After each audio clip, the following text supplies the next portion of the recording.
There we go. Hello, everyone. I'm totally ready today. How is everyone this morning? Start with a little preview of the switch. I'm just kind of hanging out. How's everyone? Good morning. Good morning.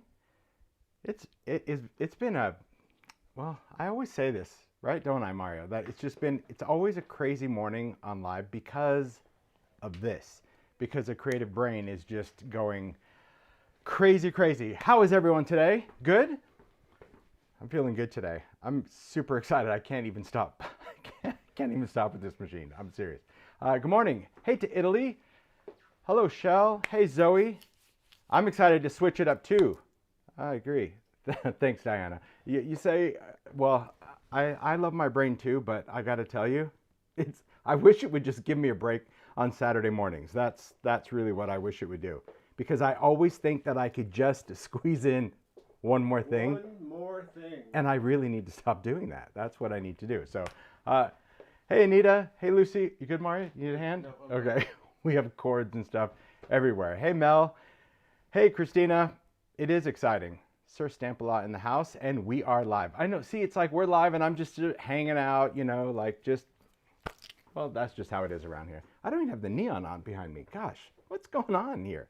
Mario, flip that on, because I think like it's like showtime. When I see that, do what you love, that's it. How many times do I say what if? Well, a lot, because I think it didn't flip on. For whatever it's worth, this is the thing. Oh, hey, Creative Escape. Hey, Susie. Hey, Taylor. Hey, Cindy. For what it's worth, really. He says it a lot. For this particular one, this is the demo. And it's honestly supposed to be like kind of an easy thing. Hey, Monty, how are you? Hey, Vicky. It's just really about like, I wanted to put enough into this demo because I know that there's a lot of buzz out there for the new Sizzix Switch Plus machine. I know many of you have it. I've seen a lot of YouTube videos out there already, a lot of people doing unboxing and reviews. And as with anything, everyone is gonna have their own opinion. But I wanted to also contribute my opinion as well and just kind of share why I like this machine and why I kind of went this direction with Sizzix. And at the same time, be available to answer your questions because again, a lot of the videos that I've seen are really just videos that they put out there and I want to be able to engage with you guys and answer the questions that you might have about this machine. Now that being said, hey Patty B Hand. Hey Patty B. Hey Karina, hey Boo. That being said, I will do my best to answer questions kind of in real time when I'm doing stuff, but I know that if you have like, because as soon as we posted, we were doing the video, like a lot of people just asked just questions in the comments. And if it's something that I'm going to get to, like don't think that I'm ignoring the question. It's just the fact that I know I'm going to get to that. So that being said, that'll be good. And really, I'll try. If I see a question a lot, I'll do it. I'll try. Thanks, Mario. Come over and... Hey, Michelle. Hey, Sizzix is in the house. Hello, Hey, Paula. Hey, Zoe. Hello. Hi, Claire. Yeah, I know. It's See, your comments they're not even moving. No, see, mine just, that's what I'm saying about this Mine are platform. on fast. Oh, man. That's just what it is. You can read those. That's just what it is. All right. Hello. Hey, Susan. Okay. Oh, gosh. I'm telling you, Mario's comments are literally flying, and I've had, see, it's like 4, and then it just goes, that's probably why I just don't see it. So, hey, Jamie, I think it's going to be good. Yes, he is. I hope you think. What's that? What's that? Is Mario growing a beard? Oh, well. Yeah, nice, Yes, huh? he The is. scruff. That's it. It's the old man scruff. That's what it is. Oh man, you got that right. That's what it is. We're both of us that. That's what it is. Yeah, Over well, let 50. me think about it Yeah. for a while. Yeah. We like that.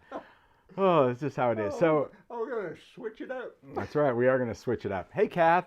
Hey, Donna. All right. So it's just going to be a fun demo. And yeah, Mario and I talked about it. I'm like, I've got a whole agenda plan because I wanted to make it more of an educational aspect, right? I don't want to just tell you about it. I want to show you the features and hopefully if there's something that you have a specific question on, I can answer it. So I'll just start before we even go over to the machine just to kind of talk about what led us to this launch. So the Vagabond, which I think came out in, what was it, 2011? I think is when the Vagabond came out. Great machine. That was a machine that I actually designed with Sizzix. It was just something that I wanted to bring to the marketplace. I wanted a motorized machine that had a lot of pressure. I love the idea of the suitcase. It was a lot of resources for Sizzix to develop that machine. That machine was a powerhouse. For those that got the very first Vagabond, it was a beast of a machine. But it was before we knew a lot about technology in machines. And quite honestly, at that time, we didn't have a lot of crazy detailed dies. For me, I was only designing Bigz Dies at the time. I wasn't even designing thin dies with Sizzix in those years. So I wanted something that was going to cut with steel rule dies, do some embossing folders, have a nice day, right? But the Vagabond, the original one, was really, I think, too good of a machine. I still have mine. I have my very first original, this one, still use it, original one. So it's got the gold, right? It's not even the Vagabond 2. But it doesn't know any better. Meaning, if you try to put something in it that shouldn't, it would take it, but it probably wouldn't give it back. And many people broke their Vagabond because of that, because it didn't know, and you accidentally, nobody intentionally would do it, but you accidentally did this or that, and the machine broke. And then when that retired, the Vagabond 2 came out, and that had a little bit more of an overload detection that would essentially shut down and let you reverse that sandwich out. But there again, everybody's trying to do different things and different pressures. And so with that, Sizzix introduced many other things as far as like chrome precision base plate and different tools and accessories to make detailed die cutting more versatile and user-friendly. And the Vagabond had done incredibly well. But then there was the talk of a new machine that they were developing, Sizzix was developing in-house, that would have the motorized feature, but also all of these other kind of perks, really, when it came to a motorized machine that the Vagabond didn't have. And so they decided to retire the Vagabond, which is totally fine. I was in agreement with that, and asked if I wanted to do a color of the switch, which I did. I wanted to do that. So for clarification, the Sizzix, they call it, the official name I think is the Sizzix Big Shot Switch Plus. I just call it the Switch. But the Switch machine, this black version that I'm going to demo, is exactly the same machine as the white that Sizzix launched earlier this month.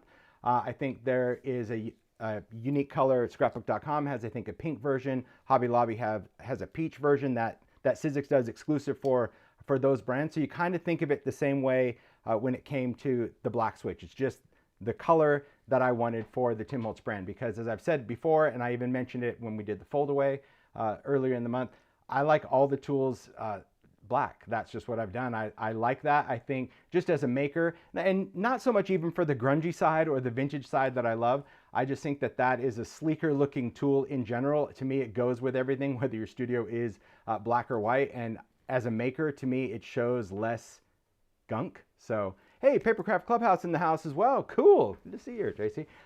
So that's really why. And like the tonic tools, I went from red to black. The media mat I did black, Ranger Heat Tool black. So I've talked about that. And that's really why I wanted the machine in black. I like it. Looks like a sports car and very sophisticated. So same thing with the other machines. Like the fold away we talked about, black. Like that, right? Even when we did the little sidekick, right? When I first did the sidekick, I kind of did it in brown to match the Vagabond. And then really early on, I was like, no, I just need to kind of go with that. They even started changing the backs of the dies to black. So just wanted to kind of give you a little preface onto that. Now, I did see a question in here, and I really don't know the answer to, but I'm just going to wing it. I'm going to tell you why I think it was, which is, why is the machine called the Switch Plus? I can tell you that the reason they call it a plus is because of the opening of this machine. It's a 9-inch opening versus a 6-inch, which is what's in the Big Shot and the Vagabond, right? That's the space that your die and plates can go through, where the Switch Plus, the Plus machine just has a larger opening so you can fit larger dies and more things through it. The Switch, no one's really told me why they call it that. I think that the reason it's called that is because it does have a one-touch switch in direction, which I'm going to demo, and that's probably one of the most beneficial features of this machine, in my opinion. But instead of just kind of explaining it all, I'm just going to get in and do a demo. So good morning to everyone, right? Ready to go, Mario? Ready. Good. He's going to, I'm telling you, he is totally manning the... He's doing that. Okay, I'm gonna push the wrong button. So check out this camera view. Look at that. All right, I'm gonna put my drink off the side just in case I need it. You never know. Most of the time I don't drink, but sometimes I will. So just kind of wanted to do a bigger shot. This is kind of the opening space. You get to see the unedited. Normally we zoom in and crop it, but I wanted you to see the machine and talk about what comes with it. So I saw a question, when is this released? This is available now. The black machine started shipping last week. So it is available now to retailers that did pre-orders initially, but it is shipping now from Sizzix. So the Switch Plus, it is an electric machine. It is a motorized machine. It is available worldwide. It is global, right? So depending on where you live, they have that type of power with that machine that is available in that part of the world. So the power adapter, you see it just kind of plugs right into the back. There you go. So I have it plugged in. It's got this little transformer here, and then it's plugged in over here, right? So you do get a pretty long cord. I mean, I do like the fact that I can take this, and if it's on my craft table, I can hide this box somewhere or put it somewhere if you happen to leave it out. But the machine itself, this one, the black version, and I need to address that because I see so much stuff on social media. My machine comes with the machine itself, right? Comes with a little book. It comes with the platform. It comes with the thin die adapter plate, which is referred to as the A plate, which is the thin die adapter, and 2 cutting pads, right? 2 cutting pads of that size. This does not come with any of the free with purchase things, the random embossing folder or dies. That is my choice. And I know that not everyone is going to agree with that, and I'm okay with that. But I will tell you that the only time I ever did a bundle, that machine with die, was when I did this guy, the little sidekick. And after all that happened with this, meaning because it came with that little tag die and that little numbers and those embossing folders, so many people said, but I just want to buy that. I just want to buy those dies. Won't you release that folder? I lost the number 3. Can I get a replacement? And because it came with the machine, they weren't available any other way. And after all of the chaos that probably went on for, I would say, the first year and a half with that, I said, I'll never do that again. I'll never put in like that free die embossing folder with purchase that's just not available. It didn't make sense to me because it created more confusion than ever. And like I said, not everyone's going to agree with it, but that's what I said to Sizzix, is that I don't want that, bonus folder die thing that, may not be someone's aesthetic, but at the same time not available, that I didn't want someone to feel that they needed to buy it if they needed to get the machine to get that exclusive die. So that's why I did it. I didn't do it with the fold away the way Sizzix did when they first launched it, and I certainly didn't do it with the Switch. So that was just kind of my choice. That being said, we also don't control the MSRP or pricing. That's done with Sizzix. So it is the same price as the white Switch that does come with this stuff. So you just need to make your decision if you are going to buy one of these machines, which one you find more valuable and what color you like. But I wanted to address that. It was all my doing when it comes to that. So I'm going to take you through, talk about how the machine works, what I do. I'll talk about all the plates, the pads, what fits, what works, all of that stuff. But first thing to know, the machine does come with a warranty. So you're going to get a book, and it's really important to, if you don't even read everything else in the book because you've seen the demo, at least look at this part, okay? Because this part's pretty important, especially where it says save these instructions. They are in multiple languages, so you can check that out. But it's this part right here, warranty, all right? So the machine comes with a 1-year warranty, right? But you can get an additional 2 years simply by registering your machine. You'll see all the contact information for Sizzix because the warranty is through Sizzix, the manufacturer, not through us. Mario's not out in the garage building Switch machines. It is through Sizzix. It is. But it is important that to get a 3-year warranty on your machine, just register it, right? It's pretty simple to do, so you definitely want to have that. So just keep that information so you can register your machine and you're good to go. All right? The basics. How much does it weigh? I didn't actually weigh it. I think somebody officially weighed it. I don't know if they said it was 8 pounds or something like that. But I think it's 12, but I'll do 12? it for you. Okay. But the thing to know about the Switch machine, it's very sleek in its design overall, right? It does have these, they refer to them as integrated handles, meaning there are little cutouts in both sides. So if you need to pick it up, you just stick your fingers in. It has a little bit of a curve, right? A little contour, so your fingers go right in, and you can easily pick this up and move it around your space, your craft space, okay? When you go to work with it, there's a little notch right here. You just need to pull this out, right, to kind of detach it, and then you just let the door fall open to use. Okay? The back part, let me close this up, has this little door, and this little door it just opens and closes on its own. It's really more like a flap. It doesn't have a latch, and that's just when the cutting pad comes out, that will just open as needed and then close just to keep, dust and things from getting in the machine. The machine does have, when it's plugged in, an on and off. So when you push it, there's going to be a little light. You see that? On, off. Okay, you just push that.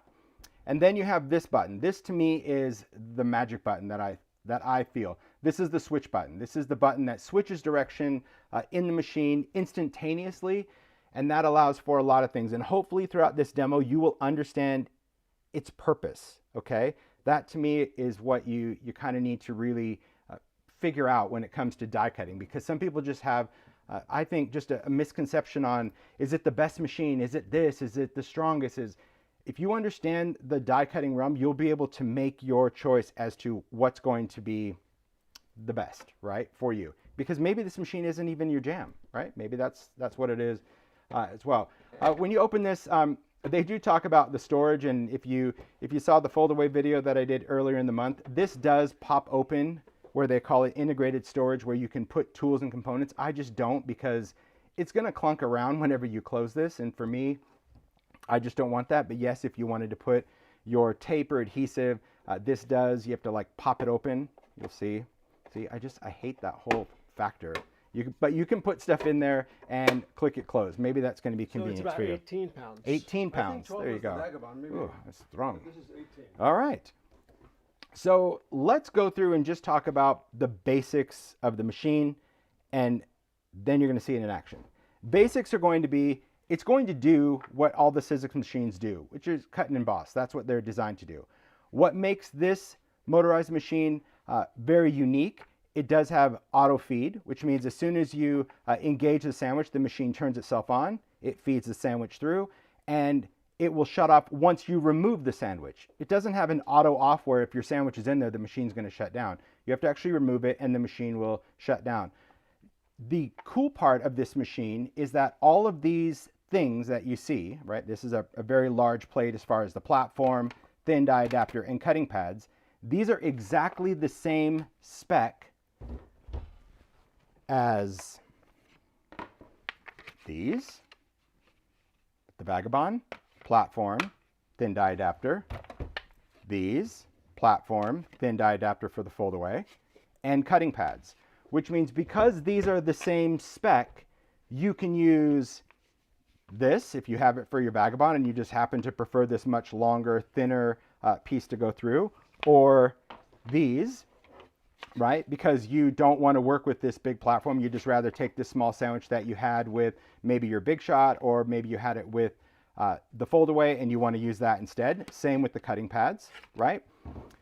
It would also work with other accessories, and I'll demo these accessories as well, but like the chrome precision base plate, yes, it'll work in there. And all of the other accessories, I'll put this over here because of reflection. All the other accessories that I'll talk about, I'm going to talk about diffusers, dimensional cutting pads, all sorts of things. So as long as it's Sizzix, you can use that in the machine. And that's the other thing to keep in mind. In today's world, there are so many other machines. I get that. And many of you have different machines. But what you really need to avoid is using other accessory components with other machines. That's where you take the risk yourself, because as a machine is designed and developed and it's tested and it's QC'd and all of that, it is done using Sizzix components, right? That's not to say that nothing else works in it, but that's to say that is what's tested with it, right? Whether it's the platform, the cutting pads, the precision base plate, the adapters. So when you start using other companies' cutting pads, or I'm going to use this shim in here, or I'm going to use this because, I read that it does this, you are taking the risk of damaging the machine, because the machine is not calibrated for those things, right? I'm not saying it's not going to work, but you need to understand that you can't use whatever you want that didn't come with the machine, that's not Sizzix branded, in the machine, and then hold Sizzix accountable for the fact that, oh, I put the shim in because I thought it was going to cut and it damaged my machine. Well, nowhere does it say to include that shim. What you can do, though, is you can use any other company's thin dies, embossing folders, steel dies in the machine, as long as it is referenced as far as that type of tool that you want to put into there. So it doesn't necessarily mean that it will only cut Sizzix dies or emboss Sizzix folders. It's really more important about the accessories, the tools that go with the machine, okay? Cutting pads. I'm not sure why this is such a weird, hot topic in our industry, but nevertheless it is. It is a consumable, but if you treat your cutting pads right, they're not going to turn into a chip the first time. It's just about rotating your plates, right? You can see this has a bazillion cuts. This one really doesn't. This is pretty much my bottom cutting pad. It might have some impressions from dies depending on the pressure, but you keep cutting and every time you flip, your pads will stay fairly flat. And I think what hopefully you'll learn from this demo is positioning how things go into a machine also really impacts how this works, right? The longevity of a cutting pad depending on how you insert that into the machine and the friction. So I hope that I can help answer those questions as we move along. So when you see me using this stack, which I will, and you see me using this stack, or you might see me use this with these, it's because it's all interchangeable, right? So if I'm using something specific, I'll mention it, but sometimes depending if it's small, I might grab this, or sometimes I might want to work on this, right? And that again is just going to be preference, okay? So as we go through the machine, it's also important to just remember that you shouldn't be afraid of this. There's nothing different in the sandwich world of using the switch machine as if you were using the Vagabond or the Big Shot, if you're used to a Sizzix machine and you understand it. But all the graphics are put on here for a reason. It's just to easily identify the sandwich, right, that you would use, meaning if you're going to use embossing folders, or if you're using texture fades versus 3D, all of that new technology is now called out on that sticker that stays on here. It's supposed to stay on there. And then on this A plate, which is, I just call it the thin die adapter because it's just easy, because if I'm doing thin dies, my graphics are quite different than the Sizzix one or the other ones, and that is only by preference, okay? Meaning when I'm working with this, I always found in the Vagabond days that this just kind of became the same thing to me, right? I always just treated this as one piece, and I would use my cutting pads, and so many people would forget to take this off when they were embossing, especially with the Vagabond, and that would really jam it up because, again, like I said at the beginning of the video, I used to only work with steel rule dies. So when I started doing thin dies, even I found myself like forgetting to take this off when I was using embossing folders. So I asked Sizzix, like, hey, you know, can we change the graphics even when we did the Vagabond 2, right? Can we change the graphics to really call out in this horrendous caution tape design, like not for embossing? And they're like, yeah, we really don't like to do that. You know, that's just, it's not a good aesthetic. It doesn't look good. And I said, but that's the point. If it doesn't look good, hopefully someone's going to go and read it. And then it's just like a warning. Like that to me is just the universal warning to read it. So same thing I did on the foldaway. All of the Sizzix branded, whether it's the foldaway or the switch, it doesn't contain this. It still means you shouldn't emboss it. And I think it does mention it, but just not in this obnoxious way. And again, that's just my choice as a maker, because I just feel that the more that's going to just glare in your face and remind you, the more you're like, oh yeah, I'm embossing. I got to take that off. Okay. So that is going to be the graphic difference. Besides that, this is black, and I think there's maybe a mint color. That caution is on all of the machines for that. It's been like that since the Vagabond 2 because, well, that's how I like it. You need all the warnings you can get, right? That's what I think. Of course. Okay. All right. So, and I like the look of it. Let's just be honest. I do like the look of it. Okay. So when we're going to go through, I'll just take you through technologies first, meaning, go through Bigz, go through Thinlits. We'll talk about even Framelits. We'll do embossing folders and go and really kind of see how this works. Let me just take a look here. Perfect. All right. Good enough? Good enough. All right. Let's see. I'm just trying to see. Not use. Yeah. Okay. Good. Okay. You ready to go, Mario? Ready. Good. I just read a comment where someone said they couldn't hear me, but I checked and my mic is on, so not quite sure.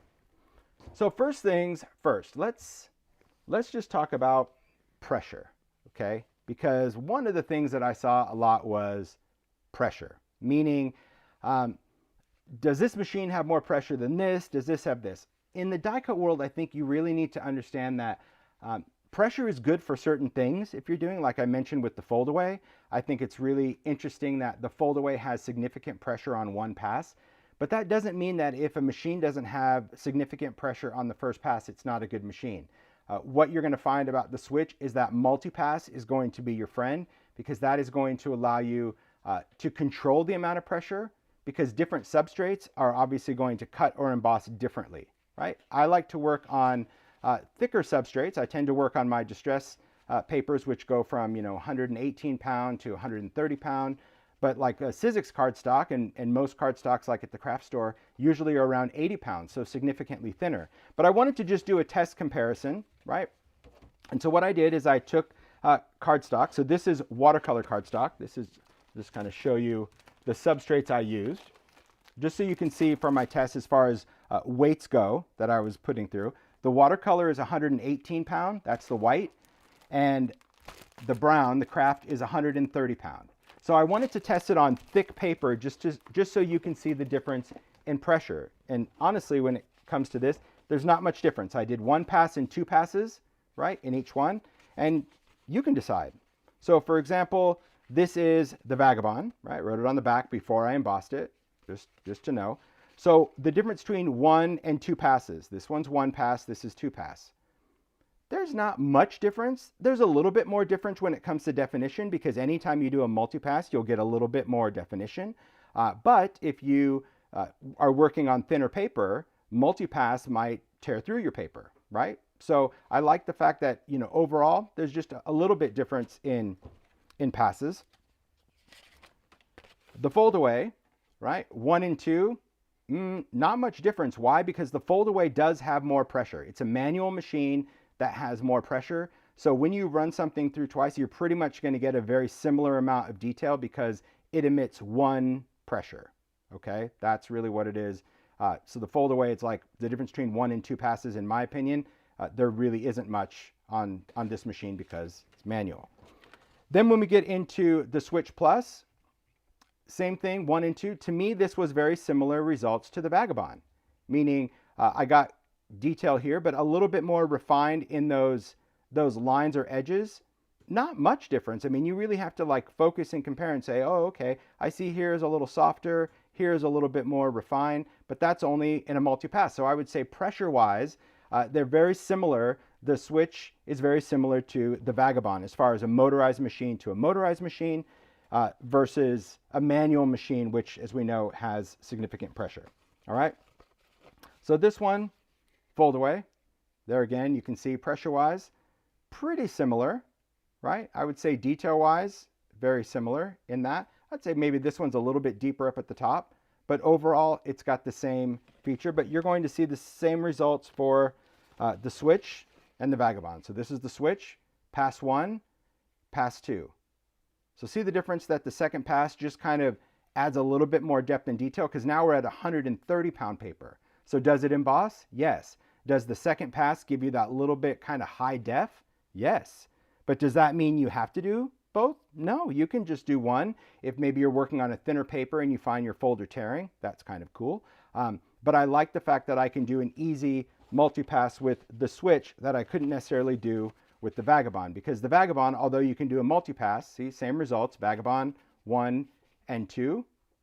But now if we want to compare the Vagabond and the Switch on this one with multi-pass, well, I didn't see much of a difference.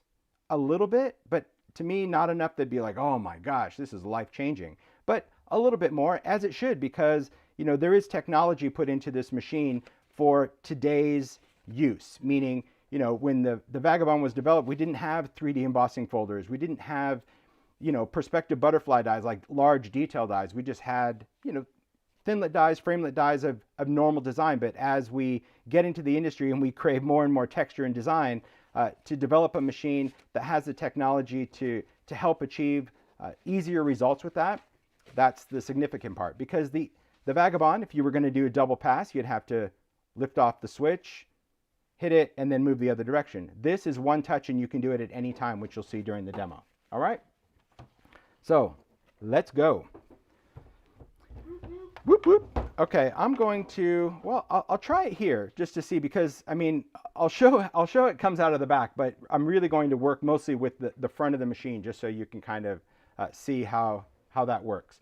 So the first thing we'll do, I guess we'll just do basic embossing because I showed that, and then we'll talk about cutting, and you'll see how that works. I think for this one, well, let's do this. We'll do that. Open the window the, for you, the new dive damask. right out the window. There you go. We're just going to work with a new 3D folder. And for this one, I'll just do some watercolor cardstock. So anytime I like to do 3D, I do like to mist the paper. I think that it makes the paper a little softer, it helps form, and it also helps hold the shape, okay? So when I do water, I want to do it away from the machine, right, obviously. We're just going to give it probably a spray there, maybe one on the back. It just depends, you know, certain papers, you know, not all papers I apply the same amount of water. If it's a thinner paper, it's probably going to be, you know, maybe one spray on one side, okay? I'm just going to place that down just into the folder. Now, because I'm doing 3D, it's the same thing that you would know with 3D, which is essentially, if you follow this, it's going to be your base, platform, and one cutting pad.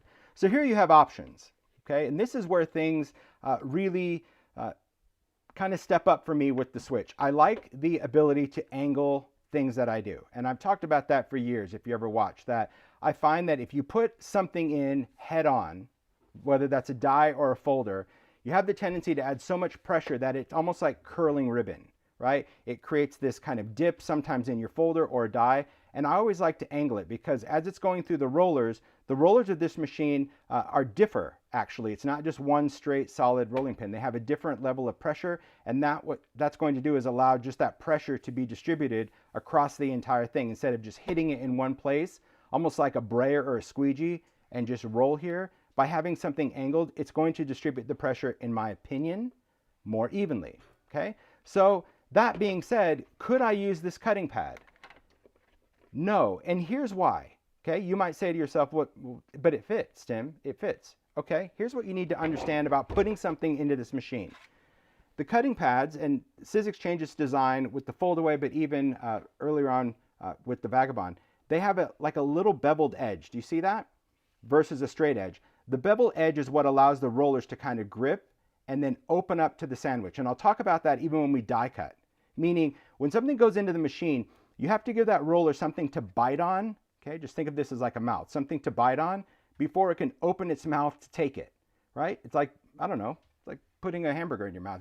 If you have to take that first bite that's that big, your mouth is so stretched, you just can't. So if you have something on this edge or on this edge that doesn't have that little taper, the machine will take it, but it's not as smooth as it needs to be. The cutting pads should go into your machine straight when possible, okay?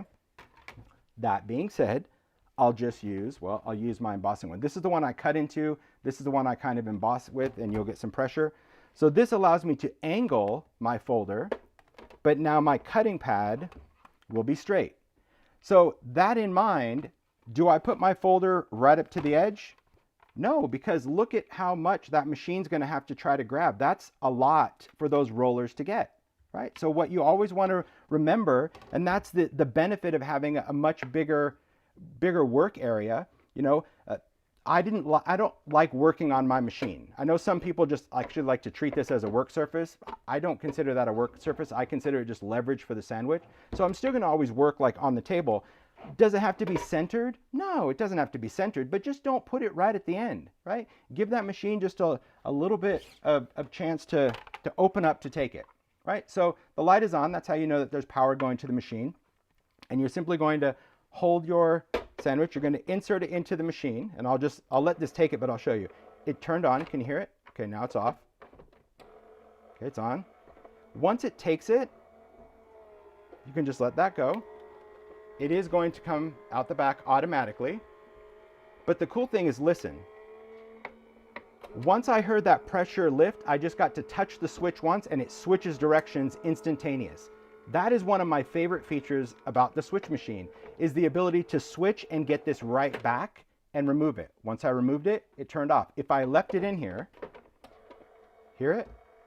Because there are sensors that go all the way across, because you don't always need to have this big of a platform. You can run this small one in and the sensors will still pick it up.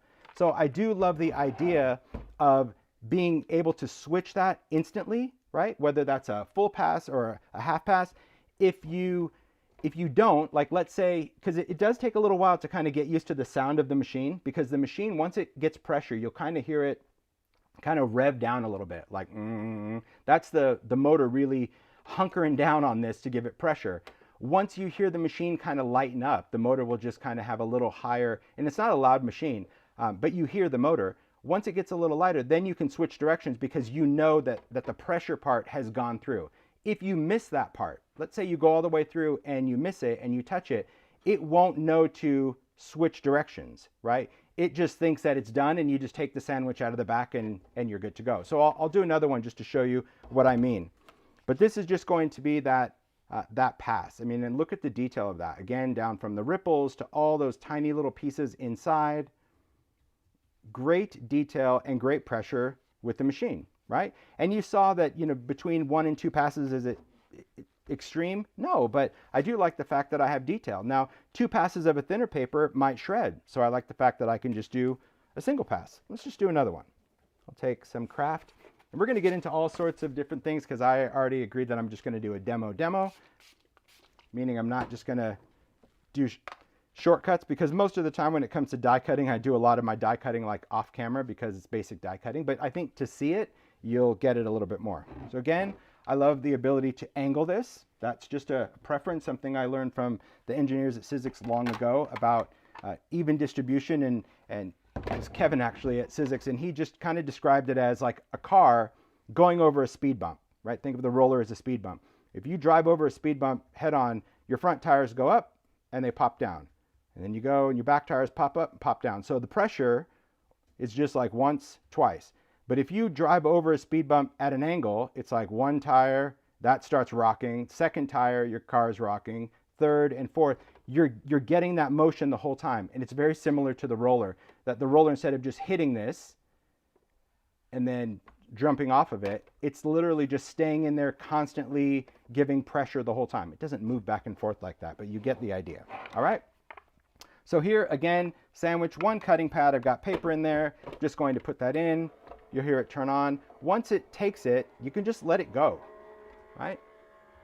So we'll just let this come out the back. You see that little door open, but I want you to kind of hear did you hear it like stop, right? So now you can just take that the rest of the way out. You're not pulling anything. There's no tension, but you need to remove that. The door automatically clicks down. The machine shuts off. Simple, right? Simple, just simple principles. And hopefully more than anything, you're even going to learn principles of this, even if you don't get this machine, just to use in your everyday die cutting, because these principles apply to all die cutting, in my opinion, all machines. So here's 1 pass. Not bad. I can still see the ripples. I can still see the texture. To me, a little bit less, but again, this is 130 pound. So this is even heavier cardstock, but I certainly love that texture there. So let's just give it a little comparison so you can see 1 pass versus 2. Significant difference? No, not much, right? All things considered, but on some of these areas, like let's just take a look at right here. See that? It's just a little bit more detail from a 2nd pass, but not something where it's like, oh, this didn't work and this totally worked. It's just about how much definition you want in the fine details. Okay? That's really what it is. Always preference. Right? I think everybody just wants like this magic thing of, oh, it's going to be the best thing ever and you don't have to do anything. And no, you still need to be the maker that makes the decisions, right? Of course you do. Let's take something else. Let's take, we'll just take another folder. I'll just do gears, right? Because that's some good detail. If I'm going to do a folder, can you do your inking and metallic? You can do all of the stuff. That's the other thing to keep in mind. Like, don't think that you have to give it up where you have to relearn anything, because that's just not true. You simply don't have to do that. I'm going to take some mixed media. That's just a different kind of cardstock. Could be metallic, but I didn't have any. Didn't take any out. So I didn't want to get too much into all the inky papers and pages. There we go. Place that down. Place this. We're just going to do something just a little bit more detail on this one. Okay. So let's just try to listen. Hear how it just got like that little light whiz, and you have to just like a little whizzing sound. See, you heard that. That's it. Simple, simple. Double pass. Can you do a triple pass, right? So what if you wanted to do another pass? How do you do that? Well, you would need to do exactly what I just did, which is you would need to remove this out of the front and then just put it back in again, right? So this is simply reverse this direction, right? It doesn't make the machine go frontwards and backwards. There's a little arrow. It doesn't light up. It's just an arrow button that you can see that brings it back this way. So let's say we wanted to do a third and fourth pass, right? Well, that's fine. We can just put this in again.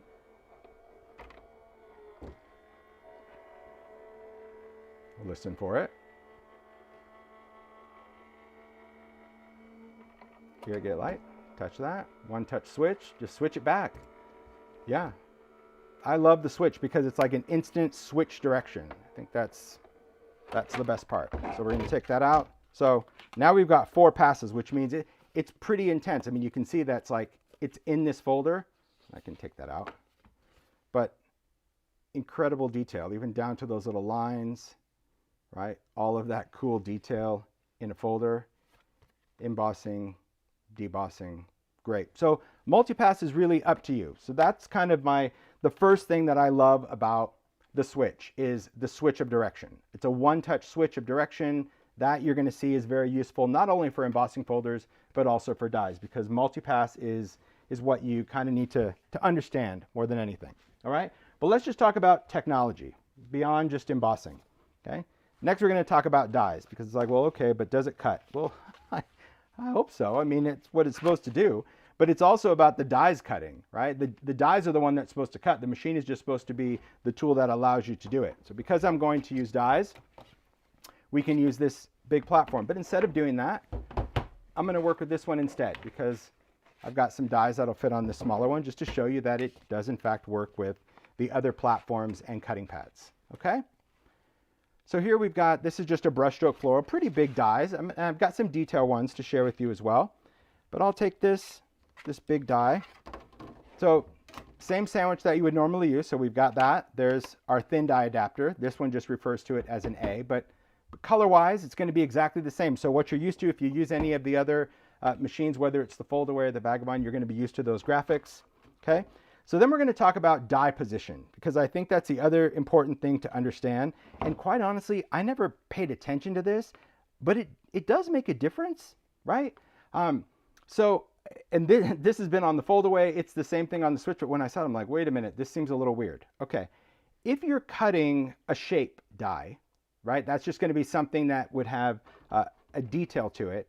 Sizzix recommends that you work from the die with the blades facing up, then your paper, then your cutting pad. Now, I understand that's a recommendation. As a maker, that's just weird, because like I always like to see where I'm positioning a die, and I feel that if I did it, this way, I wouldn't really like know, where's the pink, where's the green. The reasoning is they feel that it cuts a little bit better by having the blades closer to the roller, right? It's kind of like having a rolling pin going right over the blade. It cuts a little bit better. Does it make a huge difference? Personally, I didn't find a significant difference, but there is a little bit of a difference, but not significantly. However, on a framelit, meaning that's a die that has no cross beams, okay? Meaning nothing connecting an edge to an edge. It's literally an outline, any kind of framelit. They recommend down. Again, because if this had too much pressure on that roller, it's going to curl a framelit like a banana or a Frito, okay? So this, as a maker, I've just never paid attention to it. I'm like, yeah, okay, it's too much to remember, so I won't. But just so you know, I wanted to point that out, because you're like, well, hey, Tim, you didn't do it that way. It's just because I've never done it that way, and I'm just not going to start now. But you could, you could still put your tape on, you can flip it over. So it might be something you want to give a try to. Like maybe you have that die that's just really challenging to cut and you want to flip it over. Okay, go ahead. I've just always worked this way, so that's how I'm going to work. So because I've got this blade down, I've got the cutting pad that's got all the cuts in it as my sandwich, and then I've got, of course, my top cutting pad. So essentially, I'm just using the whole small sandwich for the switch. Now, am I going to put it in this way? No. You were like, well, did you angle your die? Well, technically, there's really nothing to angle, because a blob is a blob, whether you angle it or not. But the sandwich needs to go straight in, because I've got that tapered edge, right? Do I have my die at the end here? Nope. because again, it's going to be really challenging for the machine to grab. So you just move it back a little bit, okay? So we'll talk about multipass. Personally, it's like I have the switch, so why not use the switch? Meaning I pretty much multipass every time because I have it. It's there. Like, it might not need a second pass, but certainly it's not going to hurt it. And secondly, it's always going to come back to me. I don't have to like do the reach and the dismount. So I tend to like to use the switch all the time. Okay. So this is mixed media heavy stock. It did great cutting. It did great scoring of the dies. So that multipass really helps. I can poke out all those little pieces just using another part of the die.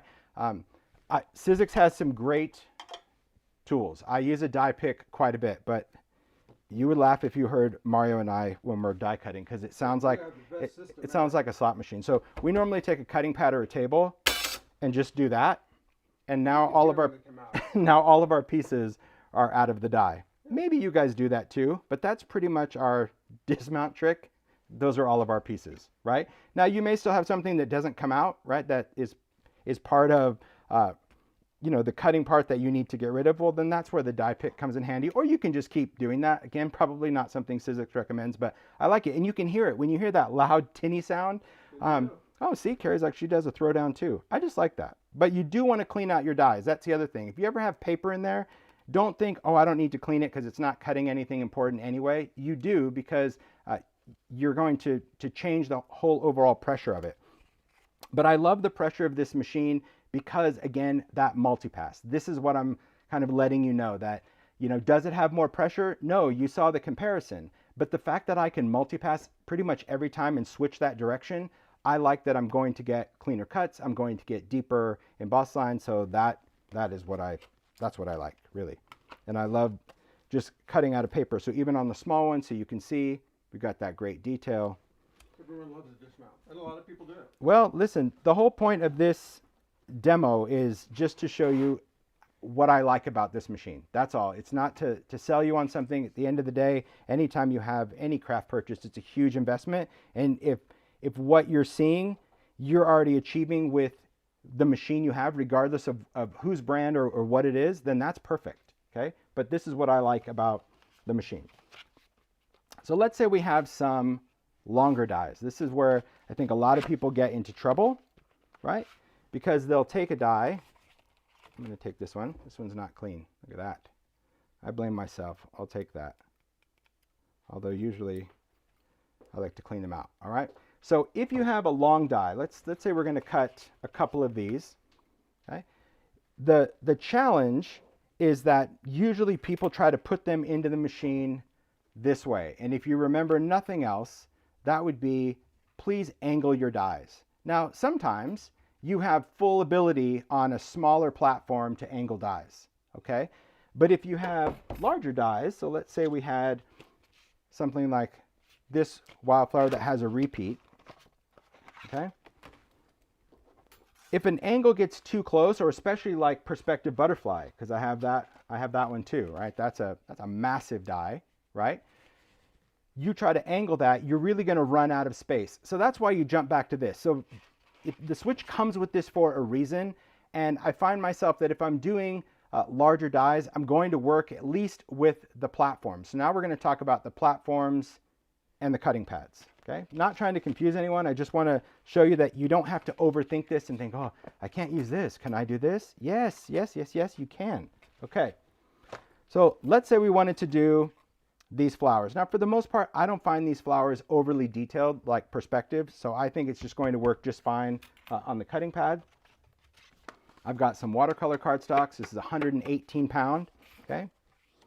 I'm going to place this down. I'll have that flower going this way. I think that leaf, that'll be a nice kind of greeny leaf. You also want to remember to keep your dies separate. Now, depending on how careful you are, you always need to remember that when something goes into a machine, especially a motorized machine, if you're used to a manual crank, this one's really important. Once the machine takes it, if you see something going wrong, you can immediately switch it. That's the cool thing about this one. So if you start to feed this and you see all of a sudden that your dies underneath the cutting pad, right, do this, which sometimes they do, I love the fact that I can just touch that and it's going to give it right back to me at any time, right? I don't have to wait for anything to go. It will give it right back to me. But if you're not used to it, I do really recommend just figuring out some type of tape system. I'm not a huge taper because I just watch when it goes through. But if you're new to a motorized machine, maybe get used to either putting more space in between your dies or taping things down. I just don't do it, but you want to have a low-tack tape that is going to be removable, and there's many of them out there, okay? But I'm not going to tape this one. Just want to kind of let you know on a motorized one to just pay attention. So here's what I do. I've got my sandwich, right? So again, we have platform, thin die adapter, 2 cutting pads, face down, watercolor paper, going in on the tapered side. Dies are not right up against. We've got a little head start, so the machine can kind of grab it, and off we go. So we're going to watch as it takes them, right? Cool, right? I didn't see anything, nothing moved. It's good. Listen. Love that. Switch it up. Just give it right back. Okay. Perfect. Take that out. All right. I did see a question about a magnetic. I am not a fan of those. And I know Sizzix sells one. I am not a fan of magnetic platforms at all. I'm just not. To me, I call them like the bump and jump, right? It's like you put that down and you think it's all good. And because the magnets are placed strategically, it's like you just bump something, you know, let's say you just adjust your cutting pad and your die jumps over here. So I always call it the bump and jump. Again, I'm sure Sizzix sells lots of those and people love them. And all right, after three thunks, I use the die pick. I just don't use it. But yes, could you use the magnetic cutting, the Sizzix magnetic? Yes, you can. The other thing you have to remember when you're doing, say, multi-pass in things is pressure. You might have a die, let's say it's just an overall shape that is fairly detailed, right? And you find that, okay, if I do multi-pass, it's like a booger to get out of the die. Well, then next time you'll know it's a single pass. I've not found that issue yet, right? That's what a die pick is for. You just kind of, I always like to loosen the outer edges and then just pull from the inside, just become one with the paper. All right, then once I have it, then I just go in and clean out all those little pokey bits, right? Just kind of clean that out. But really nice detail. I love the cuts of it. I certainly do. I love the fact that, let me get that little bit of paper off. I love the detail and the simplicity of that. And again, we're still not using a chrome precision base plate at this point because, well, as long as you have multi-pass, sometimes you can do multi-pass before you even need a chrome precision base plate, right? So I saw a question about foiling system. I have seen a video, and I've seen a video where they've used the Spellbinders Glimmer system through the Switch Plus with ease. So you can check that out. It's a wonderful person that I don't remember her name, but her videos were amazing. I wish I would have remembered her name. But if you search Switch Plus and hot foil, you'll probably see that video. But she did it, and the results were amazing. So I can't wait to play with that as well. But right now, we're just going to deal with the basics of the Sizzix world. So yeah, beautiful cuts. And we'll move on to detail things. So let's say we wanted to take something detailed, right? Ooh, maybe it's going to be crochet. Remember this one? Oh, such a good one. This one's detailed. This one's a bit of a booger. Or perspective butterfly, right? Also a bit of a booger. I like the idea that I can do multi-pass, but I can also angle the dies. Let me put these away. I can also angle the dies on the Switch Plus because of that 9-inch opening. So now we're going to start getting into those other factors of space. And we're just going to keep moving through the technologies. After this, we're going to go to Bigz so you can see steel rule dies. We'll do it all, okay? So let's take crochet. I thought I had a strip of black paper. There we go. Right. So this is 100-pound. This is craft stock. And I wanted to show this one. This one is super, super detailed, okay? I like this one because we can create a repeat, but it's a strip die. And again, I don't want to go straight into that. And I know for this die that I use my chrome precision base plate. So remember, a chrome precision base plate replaces your bottom cutting pad. Nothing different. We're going to remove that. So I'm going to work with this because I have the ability to angle this on the chrome.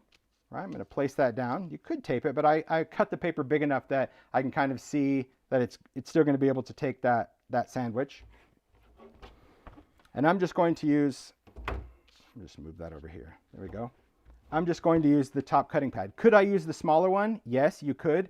But why when I have the ability to really cover all of this? It is a thin die, so we still need our thin die adapter. The only thing that changed when you use a chrome precision base plate is it becomes your bottom cutting pad.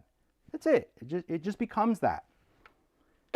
Die is angled. Now, can you angle it even more? You can get as wonky as you want. I mean, I don't think you have to go extreme. I don't think there's really a setting. It's just I like to make sure that it's not going in straight on. Okay. So same thing. I don't have the chrome right up against the edge because you'll kind of see how the machine wants to take this, right?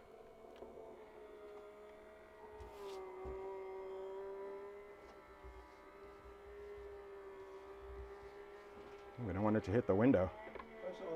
No, I'm kidding. But you kind of heard it like lighten up a little bit, and then it came back. Okay.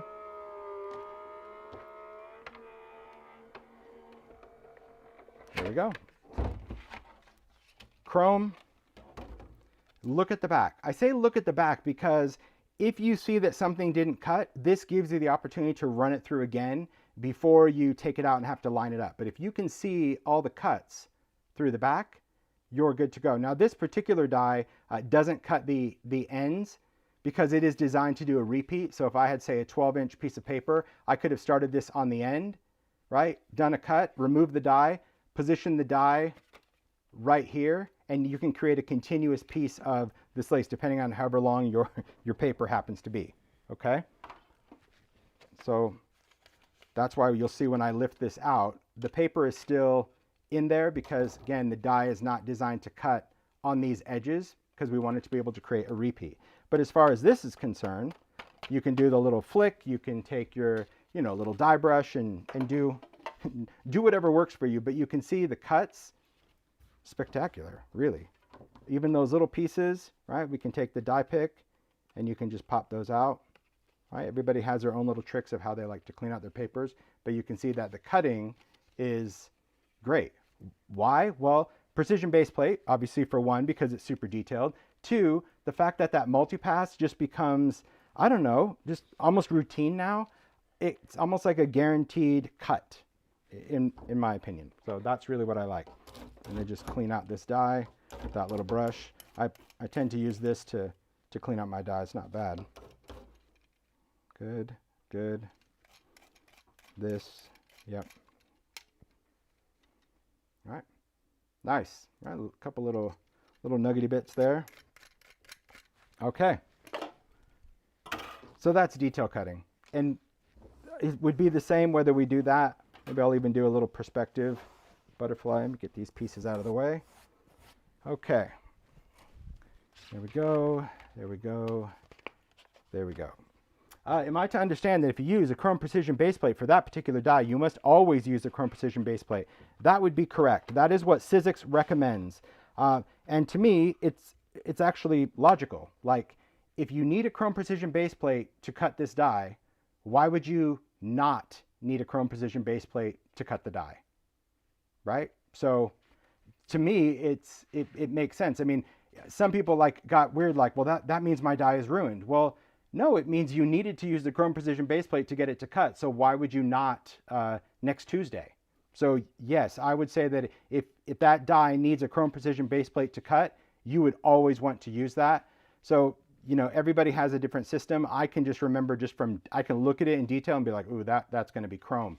Some people mark that, but it doesn't, to me, it doesn't make the die have a longer lifespan. It just makes the die perform better, right? Without doing a bazillion passes through it. So, because some people, and that's really where shims, get us into trouble because there's people. That's a bad word. It is, because that's where people are like, well, I'm not going to do that for this die. I'm just going to, shove an extra piece of cardstock, or I'm going to put a little bit of metal in there. Well, no, the tools are there for you to use them correctly.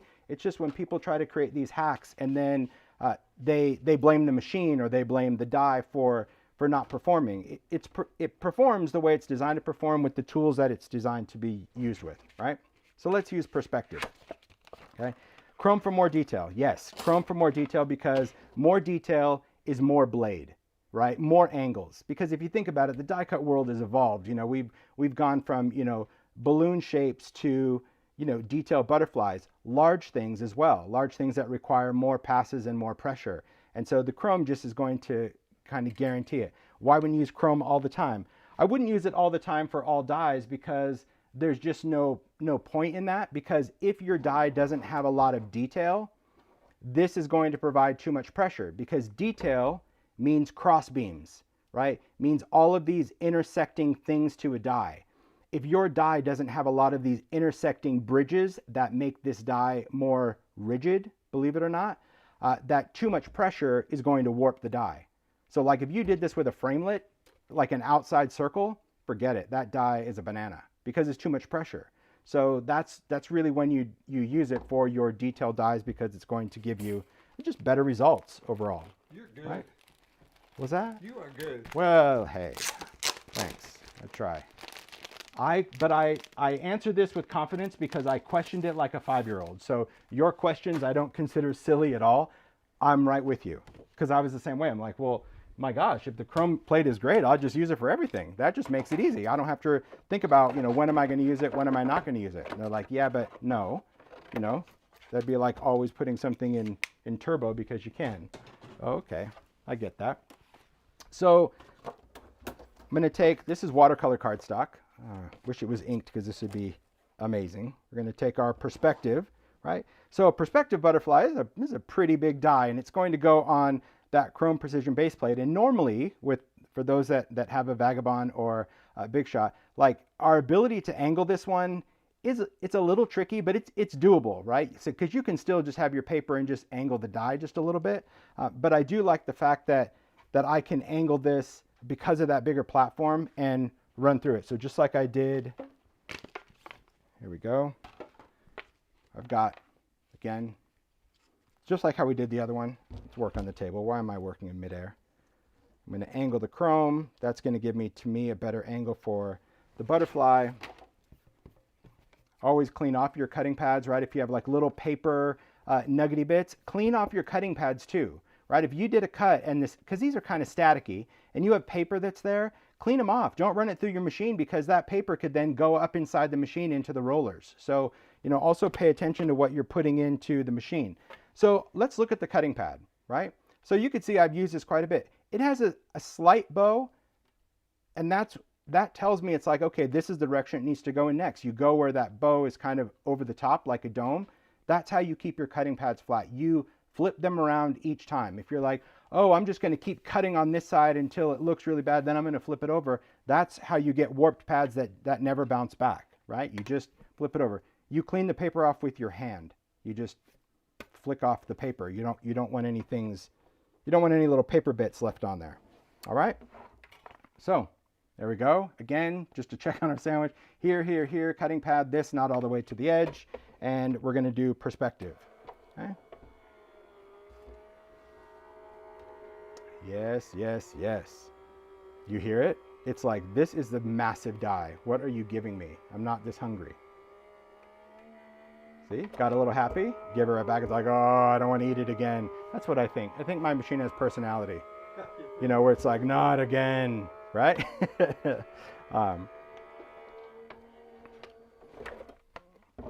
So I'm just going to take this and I'm going to look at it, right? Flip it over and take a look. Does it look like I have cuts? It does. But over here, you see that kind of little smoothie part? That little smoothie part concerns me. It might be and it might not. So I'm not going to take a chance. I'm going to give it another cut. So I'm just going to lay my chrome on there. We'll flip it back down and we're going to run it through again. Make sure everything is there. Hold on, get back in there. Good, good.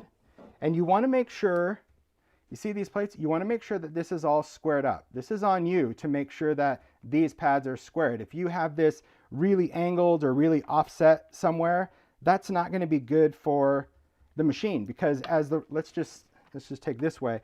if this kind of goes in this way, right? The machine, once it grabs it, it might self-correct a little bit because there is a little bit of wiggle room in there for these pads to move, but not that much. You still need to put these, I normally like to rest with my fingers. So you always see when I put the sandwich in that I kind of rest with my hands because that's my guide to make sure that the sandwich is going in the machine straight, right? And that's why then I move my hands to the back. You heard the machine turn on, right? So we're going to give that. And then I can just let that go because it's squared up. It's not going to shift in there at that point. I'm going to switch it back. There we go. Cool. Oh, the videos? Yes. I wonder why. I froze. Screen froze. It's frozen. Okay. Well, what do you do when YouTube does that? Anyone know how to refresh? We can see the chat, but we can't see anything. Okay. How do you do this? Anyone know? I don't mean, know. we get that it's frozen. Yeah. Okay. Cool. I'm looking to see if anyone says. We hear you. Yeah, you hear me. So we know it's frozen. How do you? I don't know how to. I don't know how to refresh Ecamm. So maybe something. let over me here? just for you Ecamm users. Is Kathy Z still here? She would probably know because this is not. It's not really a YouTube thing. Oh boy, guys. Let it go. Yeah. Let it go. Yeah, it's not you guys. It's I can see on our end that the video is also frozen. Okay. Let's see. I think I'm just gonna, if I end this, how do I come back to it? Does Ecamm have a refresh? Tap the camera. Okay, let's try that. Okay. Hello. We're back live. There we go. Thanks for that tip. Oh, let's see who gave us that tip. I think I saw tap the camera too, but I don't. Yeah. Cool. Hi guys. Okay. Hello. I'm just going to switch cameras again and see if that's all it took. No. Okay. Oh, how about that camera? Yeah, so let me just unplug that camera and plug it back in. Oh. Unplugged. Plugged. And Let's now see. Switch it back. Well, let's see. Let's take a look. It's refreshing the camera. Okay. Let's try it again. Oh. I don't know. There you go. Well done, you guys. See, there you go. Everyone can just there you go. Relax. Relax. It's so funny, everyone just, I think it may be because you think it's just you. I get it. We are not video wizards. We don't have a video crew. It's just my iPhone is probably tired. Okay. Oh, it's got personality like your machine. It does. It absolutely does. All right. So I don't even know where it froze. Yeah, okay, now the chat will be like, we're back, but yes, we see it. Thank you. Thanks for the help, whoever said tap the camera. That was great. All right, so this perspective, So much personality. 4 passes, right, is what it went through on the switch because I felt that it gave me better cuts. And like I said, I just wanted to look through the die to make sure that it was cutting. That to me is the most important thing. And I do like the fact that, yeah, I agree. It is. That's exactly what it is. My iPhone just gets tired because that's what's doing it. Maybe it's like, oh, I'm going to go to sleep. All right. So I'm just going to start peeling this perspective away because I prefer to remove the die and then the pieces. So you can see I just started it and I just start working kind of from the center out. Look at that. Look at those beauties. And then you can just go in and pop out all of these little paper bits. But what great detail. Now this was 4 passes with the precision base plate because not everything is 2 passes, 1 pass, 3 pass, whatever that is. Sometimes it just depends on the size of the die. Obviously perspective was big. And then if you have more detail, just give it more passes. So I think people just want this little handbook of okay, so does that mean it for everything? No, nothing is for everything. You have to just do what's going to work. And as a maker, you would know when you're working with it. Can use heavier weight paper. Laura, I'm not sure how heavy you want to go. I've demoed up to 130 pound cover. That's the thickest paper I've worked with on thin dies, but I'm going to work on fabric and chipboard next, but yes, I think that you have to just try out the paper that you have. But 130 pound is probably the thickest that I'm aware of. That's pretty common in the industry. All right, I'm going to leave that perspective there. We can clean it later. Doesn't need to be cleaned right now. And we will move on. No, we're good. We'll move on to fabric and thicker things, because you've seen embossing, you've seen thin dies. So now let's talk about thicker stuff. I'm going to bring my sandwiches back in. All my pieces for this machine over that. There we are. Good deal. So when it comes to, I think one of the main features of a motorized machine that's out there, there's not many motorized machines that do thicker things. Okay, the Vagabond, of course, is one of them. But in the Sizzix world, when we talk about die technologies, we talk about embossing folders that have dies. Those are called impresslets. And then we also have thinlits, framelits, right? Those are the thin dies. And then we got these guys, Bigz, right? Bigz dies are steel rule dies. It's a thick die with a steel blade. Now, thick dies cut thick things. Thin dies cut thin things. So thick dies cut things like chipboard and cardboard and fabric and fun foam and leather and all the different things that you want to work with. That's what thick dies are designed to do, okay? And I used to only design thick dies. So they, some of them are brown. Those are the original. Some of the newer ones are black. But to be honest, I don't do many steel rule dies anymore, because many makers are more about the detail than anything else, right? Just more about the detail. But I still love the fact that I have such a great library of steel rule dies that I did, because they're cool to work with. So the first thing we're going to talk about is the simple one. We'll talk about fabric, and then I'll get into chipboard. Fabric is a lot of fun because you can create some great effects with pieces, right? This happens to be one of them. This is the patchwork bird. And this is using some kind of wool felt. Now this could be on cardstock. This could already be on something else if you wanted them to work with. It's completely up to you as to how you want to utilize this. This one is done with chipboard. You can see under there. And then I put fabric over the top because I actually layered it. And yes, I did this one with a sewing machine. It was a hot mess before, but it's pretty good. So thanks. So for fabric, you have a couple of options. Now, depending on how you choose or work with fabric, I think even this one I'll put like a thicker piece here. I'll put a thinner piece here. Everybody has different tricks for doing fabric on dies. And at the end of the day, you need to do what works for you. I'm no expert because I don't use this machine for or dies for cutting things, for quilting or anything like that. But this is just kind of my personal preference when it comes to cutting. Anytime I go to cut fabric that's not adhered to something else, if it's just fabric, I always just throw a scrap piece of paper on there. I just find that it cuts a little bit cleaner all the way through, but maybe you don't need that. Maybe you're like, I've never done that before. Great, then you probably shouldn't start now. But if you find that when you're going to cut just fabric with your die and you find that it's not cutting clean, it doesn't have to be thick cardstock. It could just be any kind of scrap paper that you might have, but I find that it just cuts a little bit cleaner. Not all the time. Sometimes a fabric has so many different fibers and threads in there that it doesn't do it.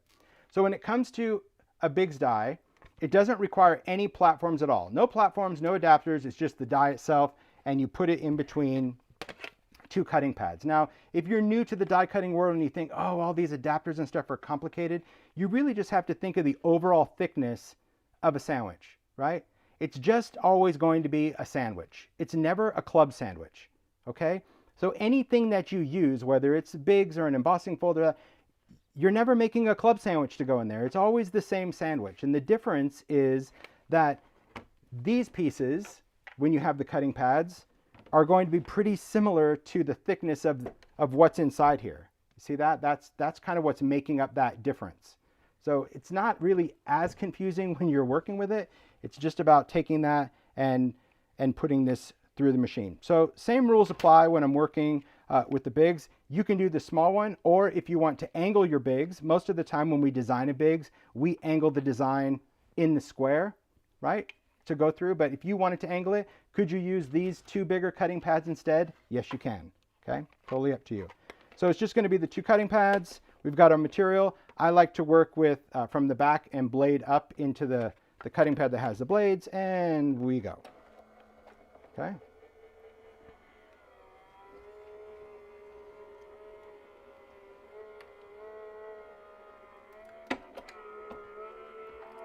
Switch, why? Because you can. Do you have to? No, I just like to, so there you go. So now you can see definitely clean because everything cut through here, but it's, to me, it's just that extra little oomph of pressure, and plus multipass is definitely going to do that. But you can see that even on like this wool felt, I mean, even down to that little leg, I love how clean that this can cut different fabrics. Now, you might look at this and say, oh gosh, double passage is chewing things up. That might be the case. Like I said, if you find that whatever you're doing or whatever design you have or whatever surface you're working on, that a multi-pass is just too much, don't do it. Just let it go through and take it out of the back. You'll just know as the maker what you're doing and what you want it to do. But fabric, not a problem, and it's got great pressure. All right. But here's what I really like when it comes to chipboard. And this, I don't know, I hope this doesn't freak Sizzix out, but I'm still going to do it because that's what I like to do. When it comes to chipboard, right, we know as makers, man, you can find chipboard in a lot of places. You can find it on the back of notebooks. You can find it from cardboard boxes. We can repurpose, recycle a lot of things, okay?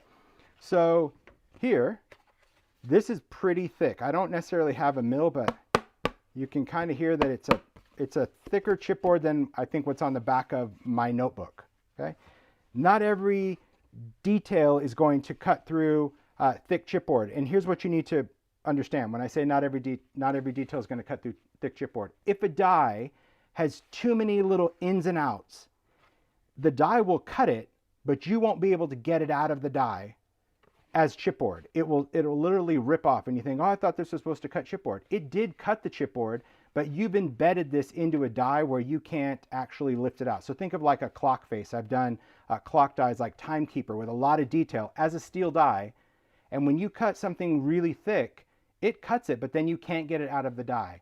So also keep in mind that there are some limitations when you're cutting thicker substrates, that even though the die is designed to cut thicker things, if the design is too detailed or has smaller, more narrow areas, and that's why I'm going to show you planks, and I'm also going to show you the scroll because it's got really tiny little areas, but I just want to give you some tips if you want to cut thick things with your Bigz dies. So again, on chipboard, I'm going to place it down. I'm going to use my cutting pads just like before. Okay, I'm going to give it just a slight angle.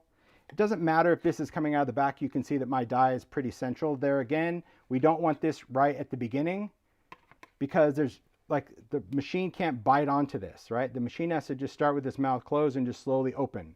So keep that in the center. Make sense? Good. All right, here we go. Okay, now you're going to hear it really like crabby. But not bad. It's what it's designed to do. As soon as it like breathes, and on something thick, did you kind of hear that pop? That's pretty much the rollers like jumping off the curb. It's not ruining the machine. It's just like that's what it is. Take a look at this. You see all those little details of chipboard? I mean, you can see now how thick the chipboard is, but like, seriously? Oh my gosh. Look at that.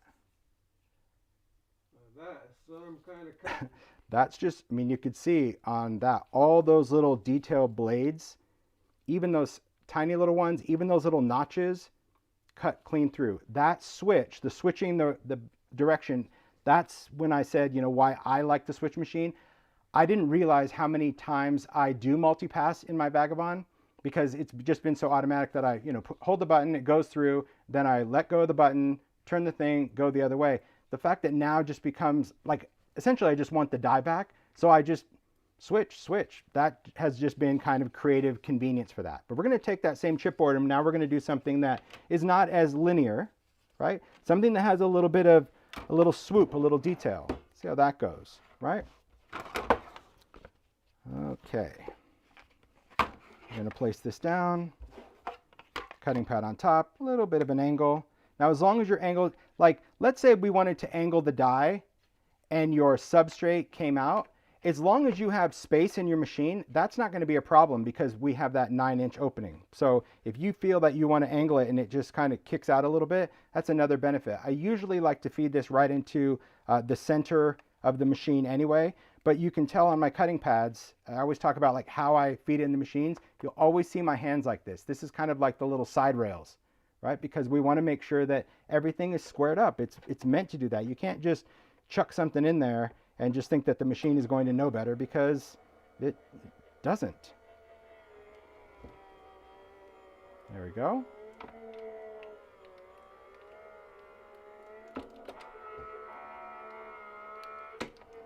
And you hear it like click each time. That's because on this design, if you heard the machine or if you're watching the replay, here's what the rollers did now that you see the design.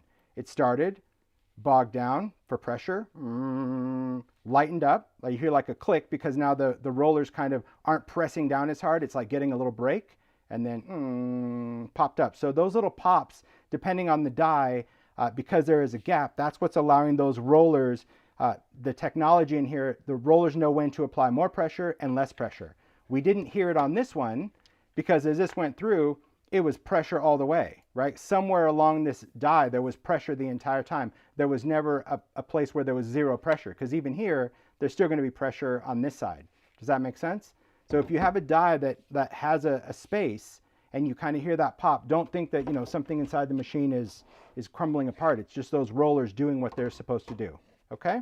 So next we're going to take this chipboard and we're going to start working it off this die. This one's going to be a little different because of all of the detail that's in there. So just remember that. I'm popping that through just to get this outer piece off first. There we go.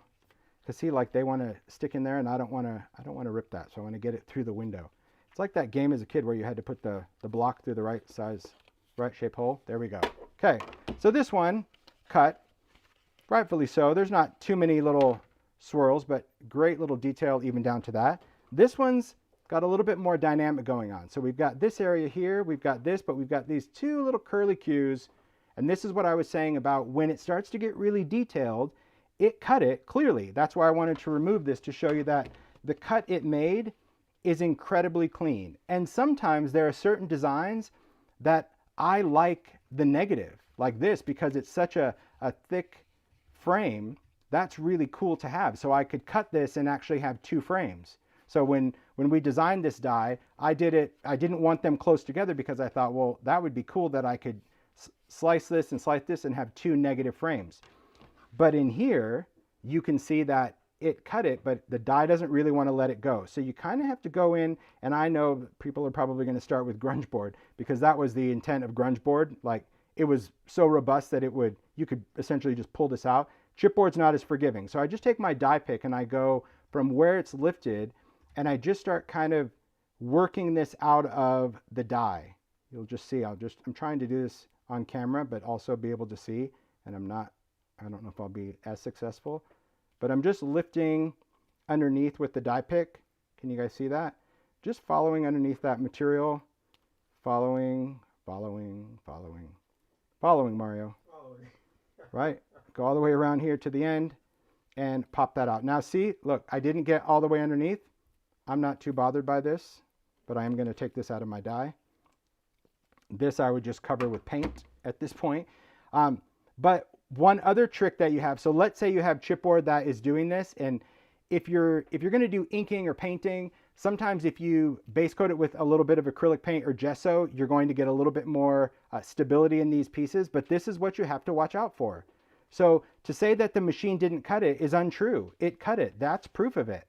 But not every design can give up the substrate the way it's meant to do. Like chipboard is not really meant to do that. Most of the time when you see detailed pieces, it's laser cut for that reason, because those details. Now, it won't always rip. I think when I cut a couple of, I don't even know if I still have them in here. Yeah, let's look at this one. Okay. That one came out of the die.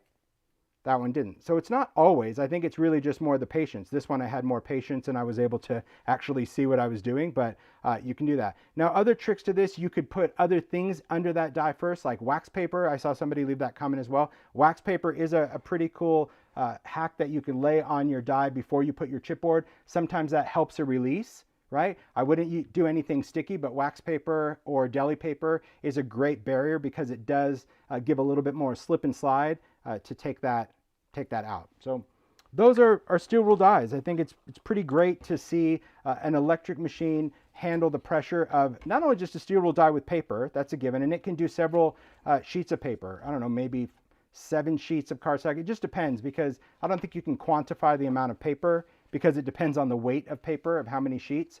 But really, I just like that I can cut out other substrates using a steel die with the Switch Plus, which again was the reason I wanted the Vagabond in the first place. So to me, that's a very, very cool thing that we're working with.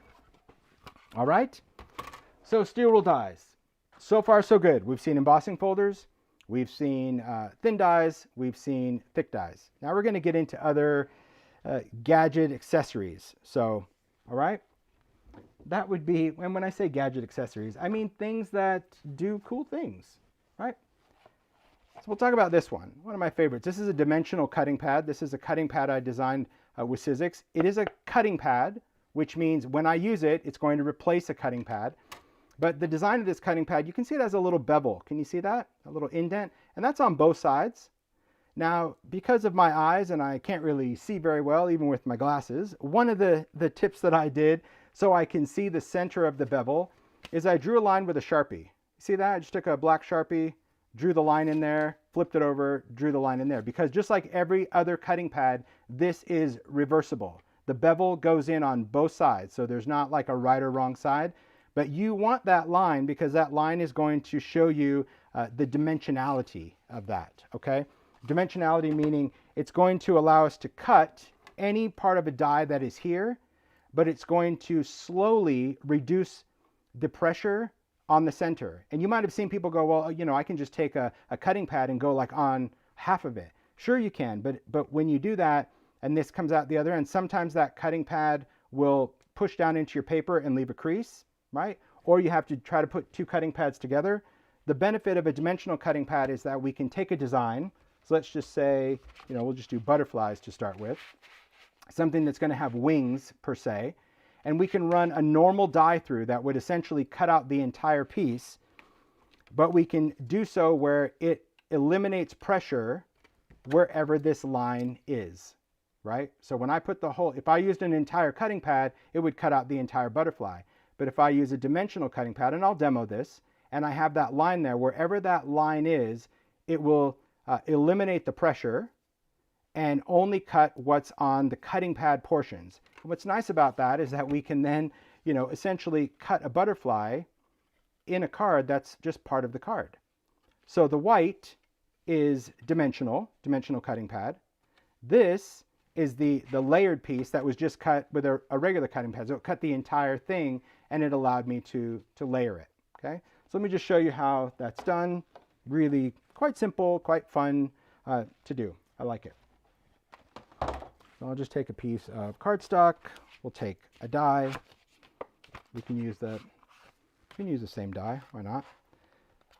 So on this one, on the detailed butterflies, now if you only have one, so let's say maybe you even have, these are old school like framelits, even if you didn't have the stamp, these are all really nice butterfly shapes, right? So it doesn't really matter the die that you have.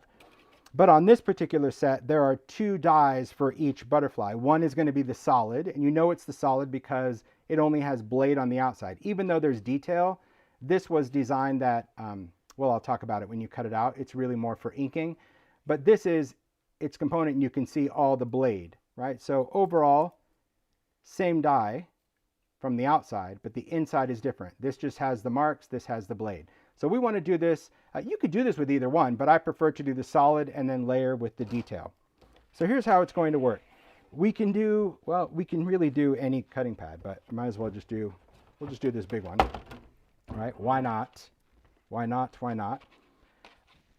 I'm going to put, do cutting side down. Yeah.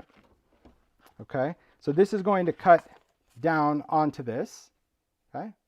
Now, because I don't want this to move, because I really need to get that line in place, I will go in and tape it. For this one, I don't mind adding a little bit of tape, because if that's not lined up on that dimension, right where you have it, it's really not going to work to your favor. So I'll just stick down that die. All right, we got blade down. This is the solid die. And then when I place my dimensional cutting pad, because that's all it's replacing, I want that line to go through the body. So you can see the benefit of that black line. I can see it, because if not, it's just clear, and for me it's very hard to see. What is that, Mario? Seriously, right? So bad. All right, now this one you're going to notice has bevel all the way around. Why? Because you're able to really kind of angle this however you want, and I wanted the rollers to take this on any side that you give it, right?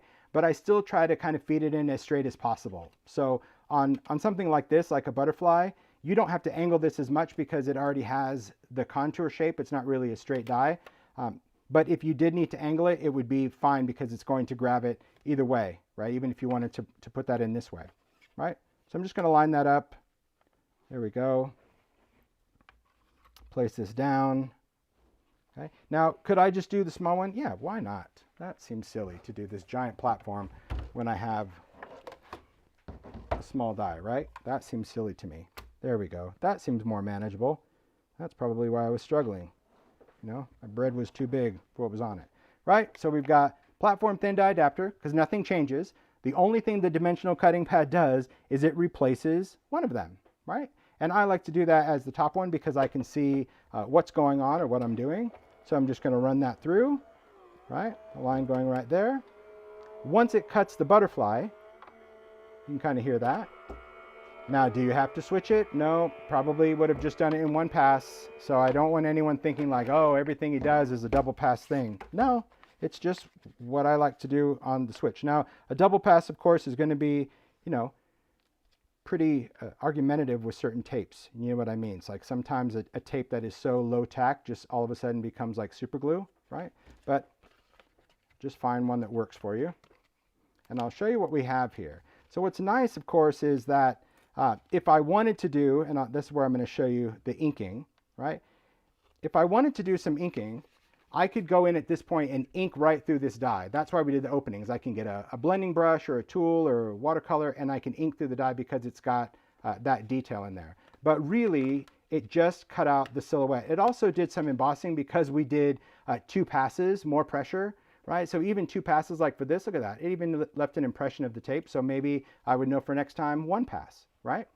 But this is what it ended up creating for us, which is a cool dimension for that design. Now, do you have to layer the top piece? No, you don't have to do that. You don't have to do the top piece at all, because you have great detail in that. But that's just a fun use for the dimensional cutting pad. I wanted to demo it just so you know that, yes, this works in the machine too. It doesn't limit any things that you've already used with your other Sizzix machines in this. That's a Sizzix tool. Dimensional cutting pads work.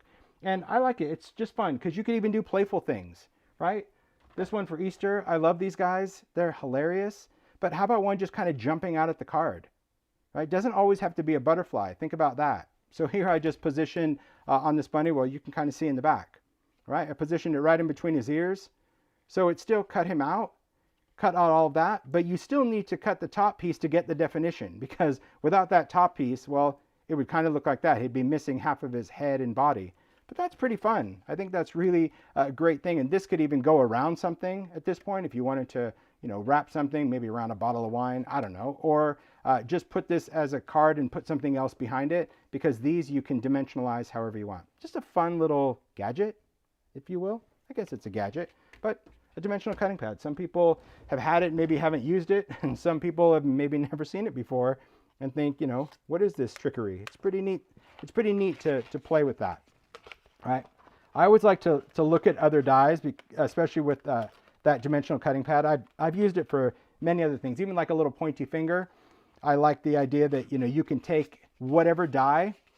All right, so let's just, now that I put it back in the envelope, I can still take, as long as your die is going to fit here, right? So if I tried to cut this one, right, I could position this right here, it's going to fit. And if I ran it through, so meaning this is where my non-cut would be, but my paper could still be squared. You see what I mean? Like I can still position, if I wanted to put this on a card and it's like, okay, I want to tuck a gift card in there, okay? I could still position this cutting pad on the edge of the wing because the rest of it fits on the die. And it's squared on my paper, but my cutting pad isn't. That's okay, right? Because where it needs to cut is under there. Run it through your machine. It's going to cut all of this, but it will not cut this edge of the butterfly. And then that means that I could take something else, right? So after it's cut, I could take a photo, a gift card, and now slide it underneath that butterfly this way, right? So you can position that non-cut edge anywhere. Just kind of fun and cool. Anyway, I don't even know if they still make that, to be honest. I think they do. But I still wanted to share it because if you have it, gosh, maybe you have it. Okay, that is dimensional cutting pad. Moving on to embossing diffusers. I'm showing you all the accessories that I designed with Sizzix because, well, they're not really mainstream. They're not talked about a lot, and I think it's important to know that they, of course, will work in this machine, and you'll see it. So diffusers, another favorite of mine. That's these guys. And I don't even know if they still sell these, but I did these years ago. I did a set of hearts. I did a set of circle and oval, and I did rectangle, square, and arch. And embossing diffusers are essentially a cutting pad that will diffuse or eliminate pressure in a specific area, an area that as the maker you call out, whatever you want that to be. So let's just say it's going to be an oval, okay? What we can do is take an embossing folder. Now what you need to remember is that embossing diffusers will only work with your old school embossing folders. They will not work with 3D or multi-level. So these diffusers are not designed to work with the thickness of that folder. Please remember that, because it would be horrible that you get this and you're like, ooh, I want to try this and try to put this in. Now, I will mention the overload detection, because that's another thing that I've seen tested again and again on YouTube. And well, I mean, I guess I appreciate the people that test it, but I still don't kind of understand that. So yes, the machine has overload detection in a sense of if you do something that you shouldn't, or you have an extra pad, or maybe the material's too thick, or maybe you have your die a little too close, and you put this in the machine will detect that and essentially push that back towards you. If it pushes it back towards you, it's not playing tug of war, meaning don't just shove it back in going, oh no, you're going to take it. It's telling you something. It's detecting that something's not right. And whether that is, look at your sandwich again, oh man, I didn't realize I had that extra cutting pad, or oh wow, I have, that extra piece of paper under there I didn't think about. It's detecting that. But essentially, if you push that into the machine and shove it in there, it could take it, right? But it shouldn't. It doesn't want to. So the detection works really well. When I was testing the machine, I did test it, but on a new one. I'm not going to test it any more than, like I said to Mario, and I said, like, let's see how many things we can put in here before the machine breaks. I'm like, that's like buying a new car and making sure your airbags work. So let's go run it into a wall. I don't, like, who's going to do that? Just trust that it's going to work when you need it to work, but I don't need to test it to make sure of that, okay? So I'm going to just take an embossing folder. And the embossing folders, you can see, these are thin ones. And probably old school, you'll see a lot of thin embossing folders compared to these newer ones, right? The 3D and the multi-level. They don't have the same amount of flex. They're a totally different kind of plastic. So these are not designed to work with the diffuser. And I've seen many people, and it's actually been cool to see like an organic use of that detection happen. I've seen in videos where, someone put that in and it didn't work, and they're like, ooh, and then they looked at their sandwich to see what was wrong and they fixed it. That's the purpose of that. That is great. But just to spend an entire time just to see what you can or can't put in there, I don't get it. When it comes to working with regular embossing folders, there's no need to wet paper, okay? There isn't. It doesn't have that much pressure in here. It's got great detail, just like an innie and an outie of that.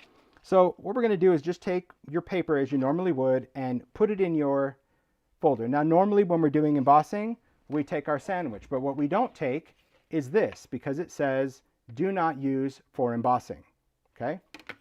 so we don't use it for embossing. Same markings on here, do not use for embossing. So you don't need your adapter when you're doing your embossing, and all of your details, of course, are going to be on here. I'm going to work on this one just because I think I'm going to find it a little bit easier. So here's a couple of tricks about a diffuser. A diffuser is designed that wherever you see that opening, it's going to diffuse the pressure to not have that pattern appear. So when I position it over my folder, I tape it in place. Now you can use whatever tape that you want. I pretty much use just masking tape because I find it's a little thicker and easier to take off the folder. But really you can use whatever tapes you have. But honestly, I find masking tape just easier to remove than washi tape. Okay, so I'm going to position it. I think that's a little centered. You'll notice that diffusers are offset intentionally because I still wanted to give, as a maker, a little bit of play, right? Maybe you want that more to the top, maybe you want that more to the bottom, so you at least have a little bit of wiggle room as to where you want to position that. And then I'm just going to tape all of this together, meaning I'm going to tape the diffuser to the embossing folder like that. Now this replaces a cutting pad, right? It's the same kind of plastic, but what I don't want to happen is I don't want my diffuser touching the roller. Why? Because this is what the rollers do to your cutting pads, right? They mark them up, they do all of that. If this never touches the roller, it will always look new, always, right? Because it's not getting marked up. So when I create this, and that's the other reason I like to use the tape, I just turn the entire thing over because the sandwich is still the sandwich, right? I'm going to position that down, but I'm going to just go in with the big plate just because I like the fact that I can now have all over pressure. That's another benefit. And I can turn this, right? I can get that nice angled pressure, but now I can go in straight with my cutting pad, because if I did this little guy, I couldn't, right? Because we don't put a cutting pad in its corner. It needs to go in out the bevel. So that's the other thing that I really like about having this bigger opening, is that things like this, well, it allows me to change it up, if you will. Okay, so that's my sandwich. I don't have my die adapter. We're just going to take that. We're going to run it in.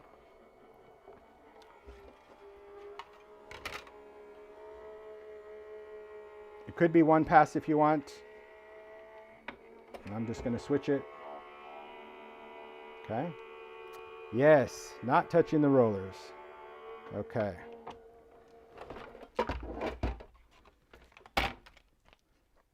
Take off this, see, even the masking tape. But the masking tape is just, to me, a little easier because I can just give it a little head start. Sometimes I even fold over the end.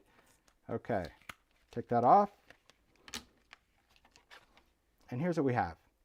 A really cool diffused area, because wherever that opening was, it eliminated the pressure of an all over pattern. Pretty cool, because now I could stamp in it. I can do lots of different things. I could do inking techniques. And there again, if you're using paper that's thinner, okay, thinner paper, like even this is a little thinner, 2 passes, you might notice like, ooh, it's a little ripply. You as the maker have to make those decisions for what works for how you want to use the machine. And I think that's with anything. Again, people are like, do I need this machine? Maybe you don't. Maybe you don't want to do any of this, and maybe what you have is absolutely perfect. Then you should stick with really what you have.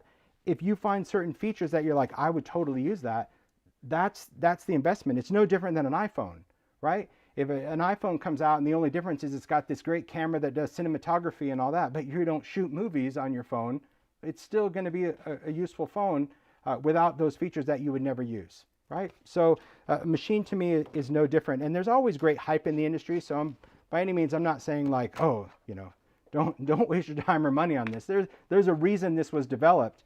But I always find that, you know, sometimes we just anticipate a little bit more of, you need to tell me, you know, why I need this. Well, no, I just need to show you what it does, and you would know if you're going to use it or need it or not. Exactly. There's so many cool folders, right? Everything from all over patterns.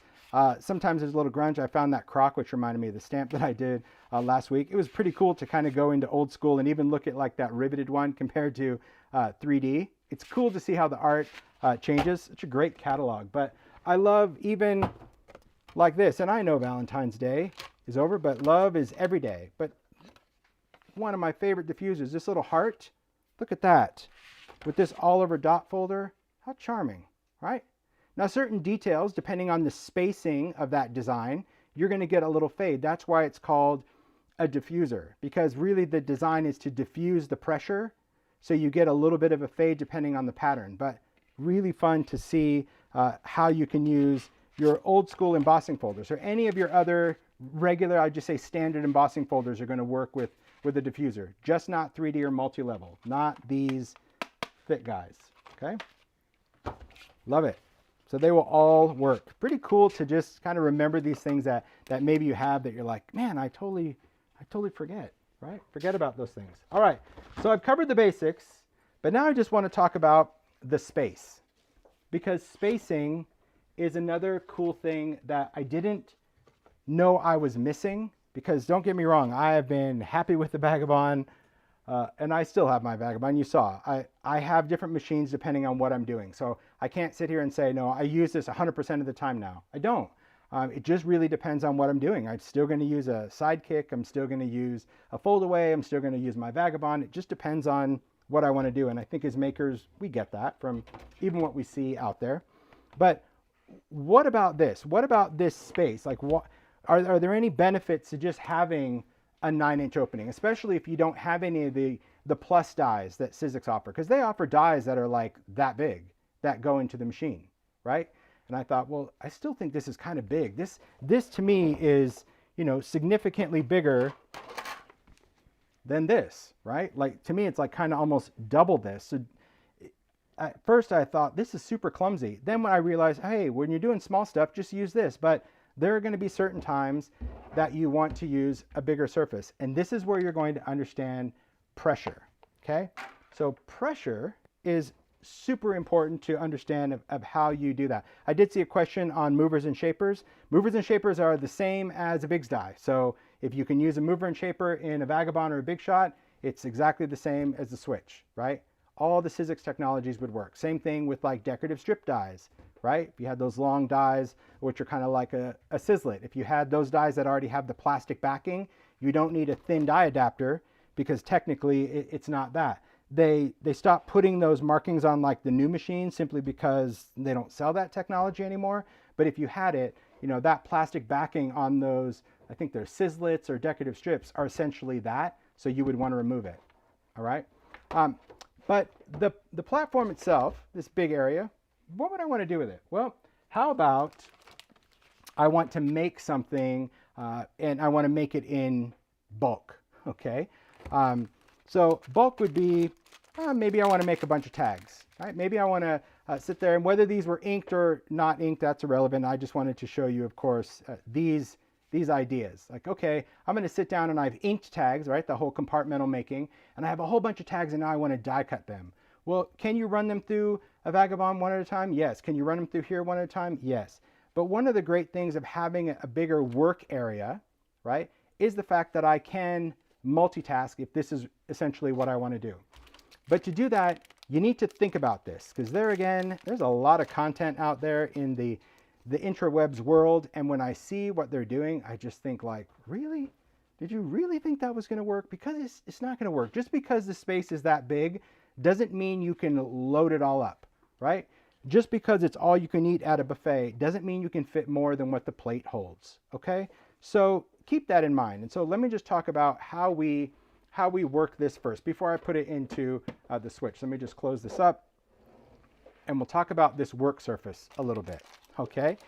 The work surface, I see people asking questions about other accessories, and my suggestion is to stick with Sizzix accessories. If you have questions on other things, I have seen it work with other companies' mats, and I mentioned the glimmer plate, but there again, when you start working with other brands' technology in a machine, you are taking the risk if something doesn't work or you break that versus just sticking with Sizzix accessories. But I will say that I have seen it work. I think that would be a good answer there.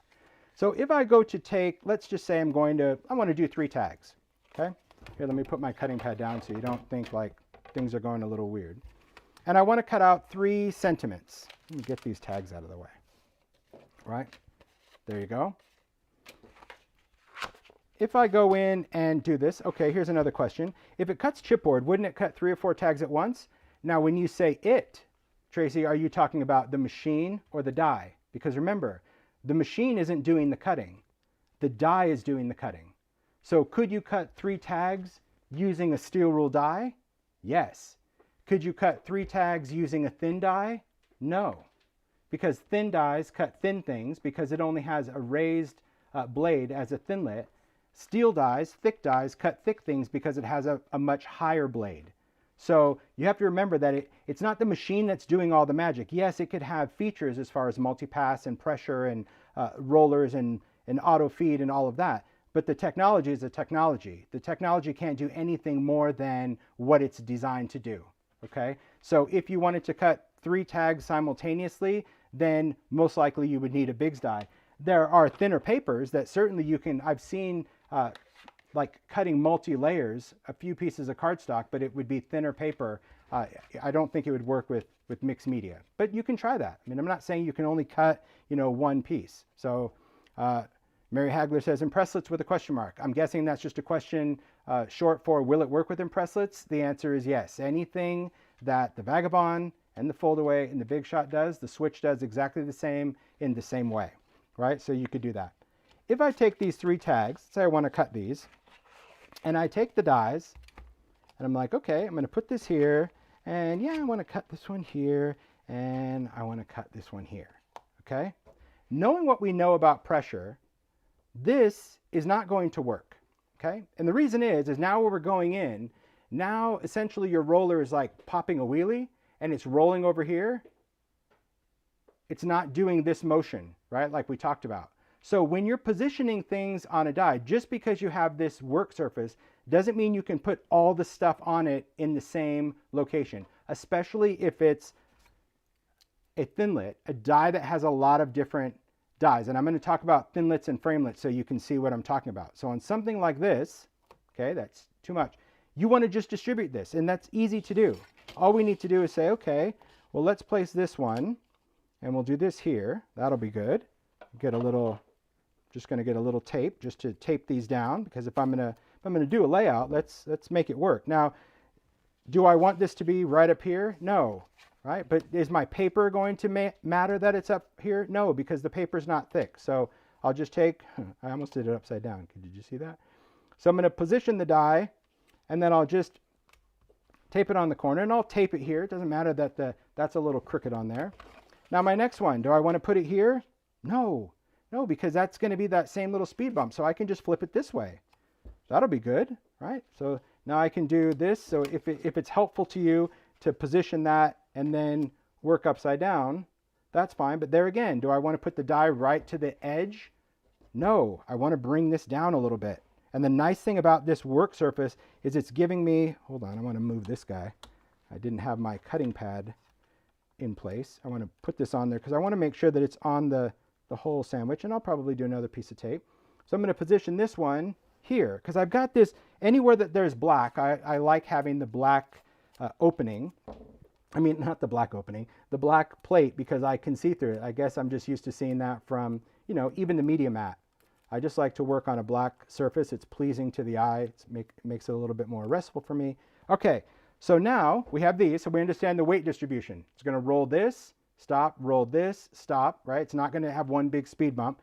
But now I have an option. Well, I don't want to put it here because, again, now my rollers are one side. So why not distribute the pressure on this side? Let me just make sure that my die is this way. And these could be anywhere, right? I'm just leaving a landing strip because maybe I want to do some inking or whatever, okay?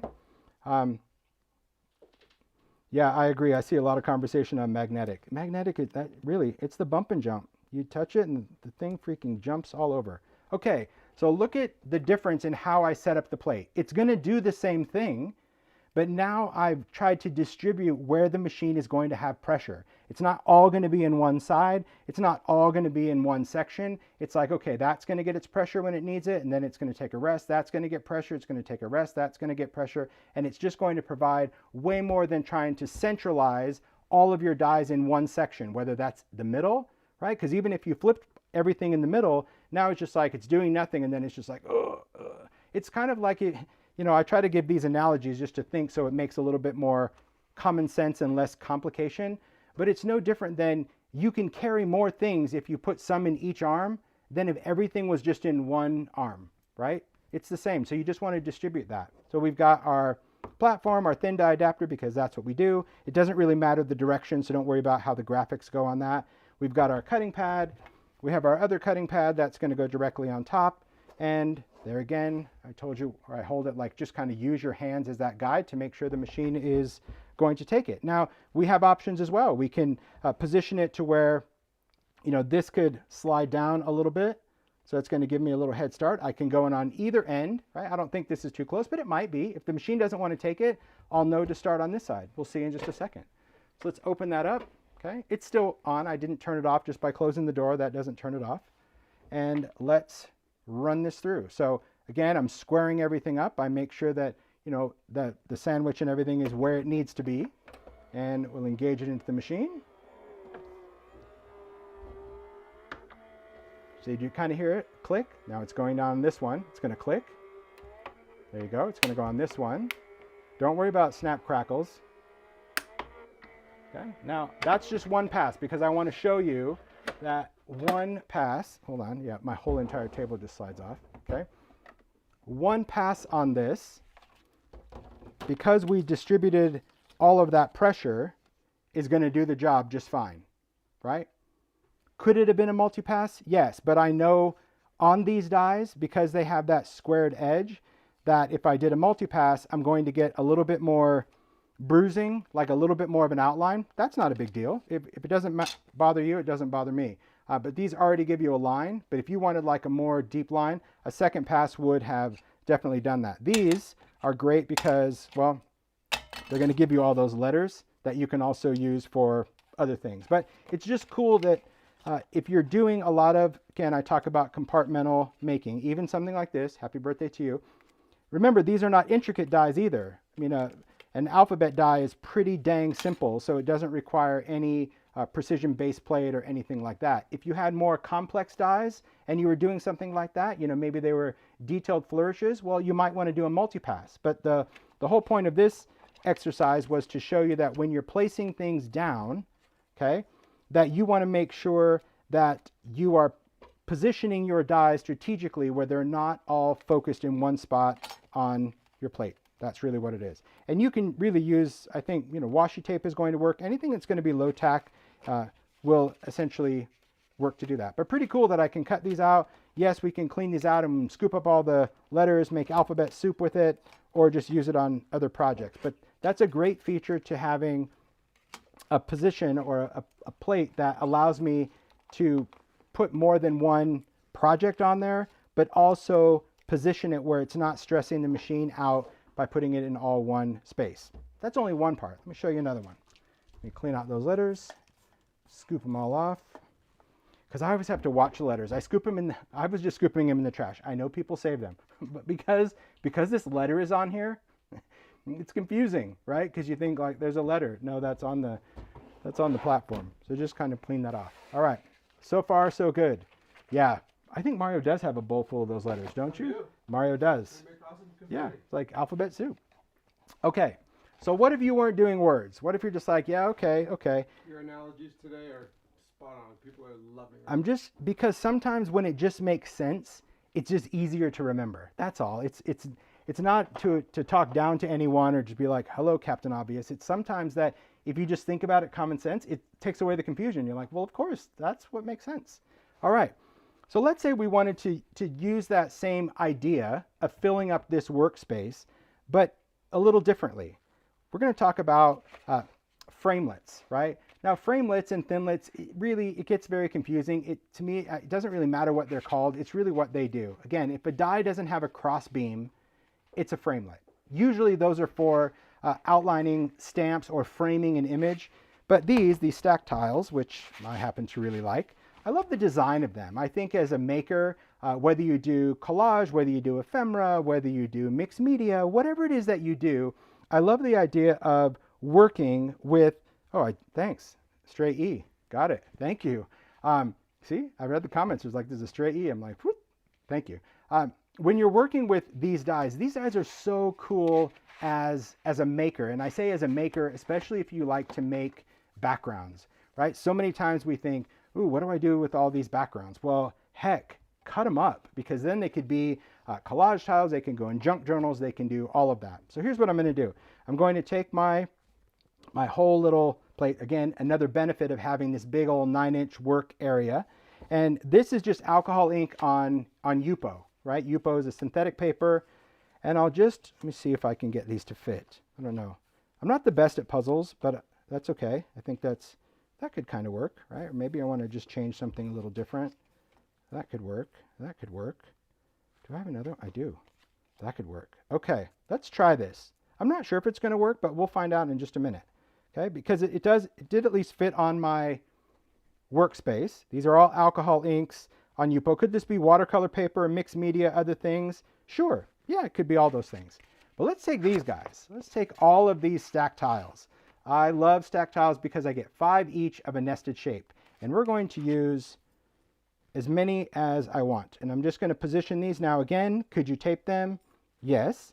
I'm doing this blade side down, so I am going to be cutting on this. But I'll just position these, you know, kind of wherever I want. The only thing you want to remember is nothing should overlap, right? So you can really get quite a bit of real estate, right? Meaning if you have a little space, I've got a second die. It's not like I have to do one set per background. I'm just kind of looking around and seeing the parts that I want. And what I want to test is how many dies can we put on here? I think that we can put a pretty good amount of these. Why? Because they're framelits. They're basic. They're basic shapes. They're not complex. They're not detailed. They're not all of these things. So imagine if you had, well, let's just say you weren't even a background maker. Maybe you had ephemera. Maybe you had your favorite ideology backdrops, right? And you have all these little scraps of paper that you don't know what to do with them. Well, we're going to create some art tiles with them, because this could be, I know there's the whole big, fodder?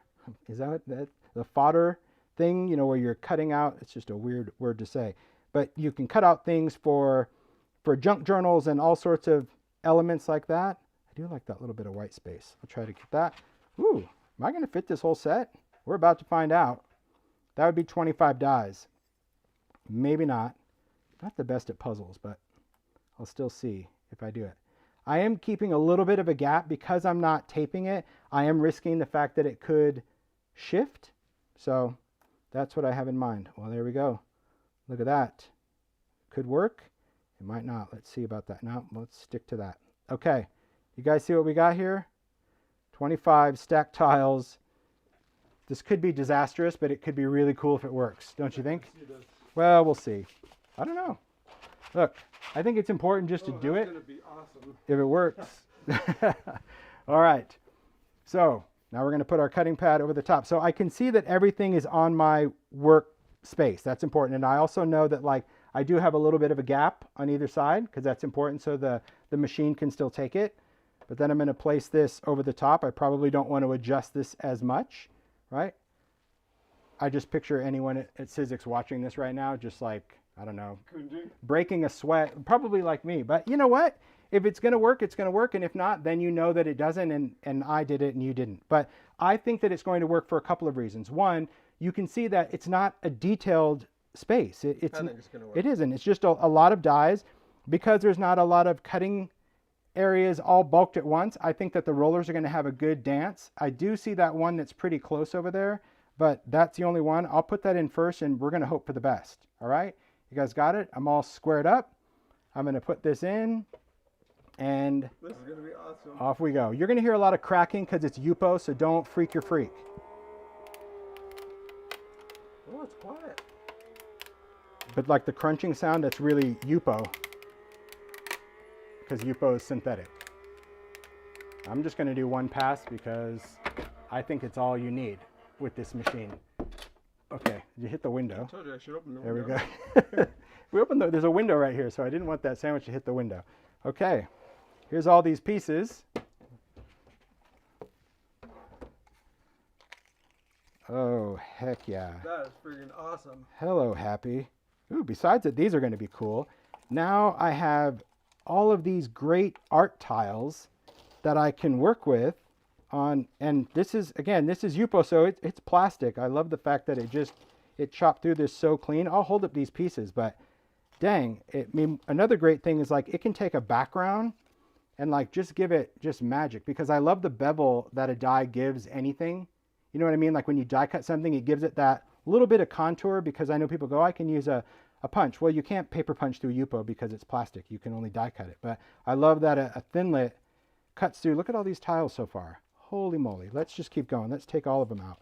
All right, this one was done with bubble wrap. I even like the negative, because to me the negative, you know, if you really wanted to square these up, that could be a great card panel. But for this, it was about giving a benefit, because I've seen a lot of demos. It's like, yeah, still, but why do I need a machine this big? You know, why do I want this? Well, because maybe this is what you do. You know, maybe you do like to cut these out and use them on cards. They don't have to be hexagons. There's so many different stack tile shapes, but how great is that we have all of these colorful art tiles that could go on, well, it could go, it's pretty cool. Yeah, I'm happy it worked. But, you know, imagine putting them on a card front and just like repositioning these and creating tiles or doing foam tape or whatever. But I do like the fact that, again, as compartmental makers, it is important to remember that sometimes we just get in the mood to do a certain thing. And if you have a lot of backgrounds, to me, there's nothing better than creating art tiles with this, whether it's for a card or a journal. Because, again, the stack tiles come in so many different shapes, from rectangles to hexagons. Now we did hearts. Let's see, where did they, I think I just put them over here. Yeah, so all of these pieces, these could be, you know, all sorts of different mini things, circles and ovals, pretty cool. But that's a great feature for a larger footprint. But this next one I'm going to show you is also a favorite feature, okay? Which is probably the last thing I need to show you about this, because I think you've seen that the machine can do what it does. Look at those. Holy yum. See, isn't that crazy how a background just looks so much better when you cut it up, right? Because sometimes when you look at it, you're just like, ooh, gosh, I don't really know, or I missed a spot or this. But when you cut it out, yeah, creative editing right here. Creative editing at its finest, because now it's like, those are beautiful. Yes, yes. Yeah, you could use these as stencils because Yupo is plastic, so you could ink through them. They're not as rigid, obviously, as a stencil. You can see that. But yeah, you could certainly do that. Okay, look at those tiles. Fun. Right, here's the last thing I'll show you about this, just so you can understand another benefit of this. And so far, maybe none of these are benefits, and that's okay. I mentioned 3D folders, and I mentioned how much I really love 3D folders when you're working with them. But a great thing is, let's say you wanted to use a 3D folder and you wanted to use it on a card, right? Something that maybe you want to make a card set for a friend, neighbor, even for yourself, and you have your card stock. This happens to be mixed media heavy stock, 130 pound, or maybe you bought pre-made cards at the craft store. You know, they sell the packs of already the pre-scored cards. But you want to just turn this into a quick stationery set. The great thing is that we can take this and we can use our folders. If you notice on embossing folders from Sizzix, they have that little area that's a little bit smaller. The back's a little smaller than the front, okay? This would allow you to take that paper and put it right up to the design, okay? Now on this rose, I think I gotta look and see which part I want for the rose. Maybe I don't wanna do the rose. The rose, I mean, I might try one in a second, but I think I wanna do one where it's just a pattern first. Okay, let's do this one. Let's do just a flourish. They all have that same thing where we can put the fold.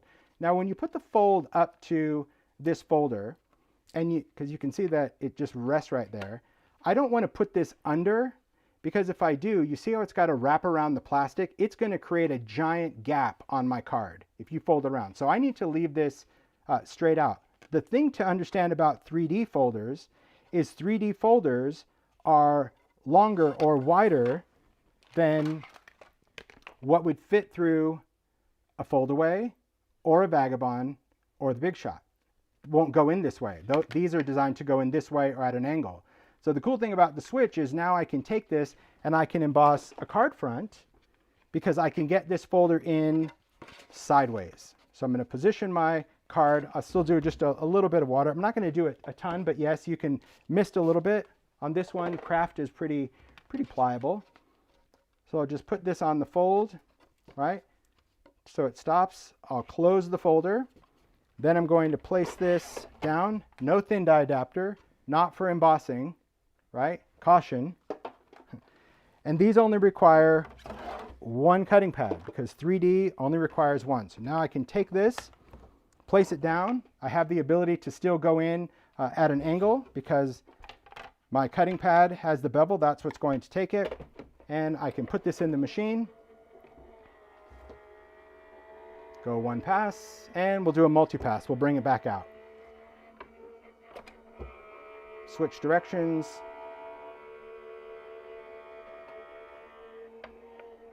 There we go. And now we have a card front with just an embossed design.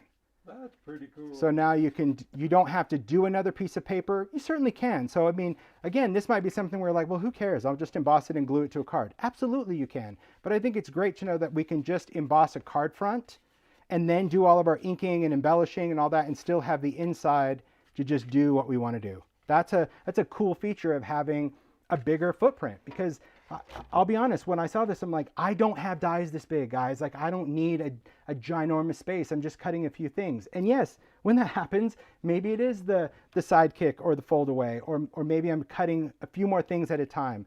But I do love the fact that as I've been using it, it's like, okay, well, yeah, there are perks. You know, the tiles are a great use, because I used to try to fit so much on that Vagabond, and it got a lot, but it still didn't allow me the freedom to have stuff spread out the way I wanted to, right? Or cut out multiple things. And certainly when 3Ds came out, right, they're designed to emboss the design, but certainly not on a card, unless your card was smaller, you know, but then you still have to fold it underneath if you're going to run it through the right way, but not with the switch. So I'm going to just do white because I really want to see this rose.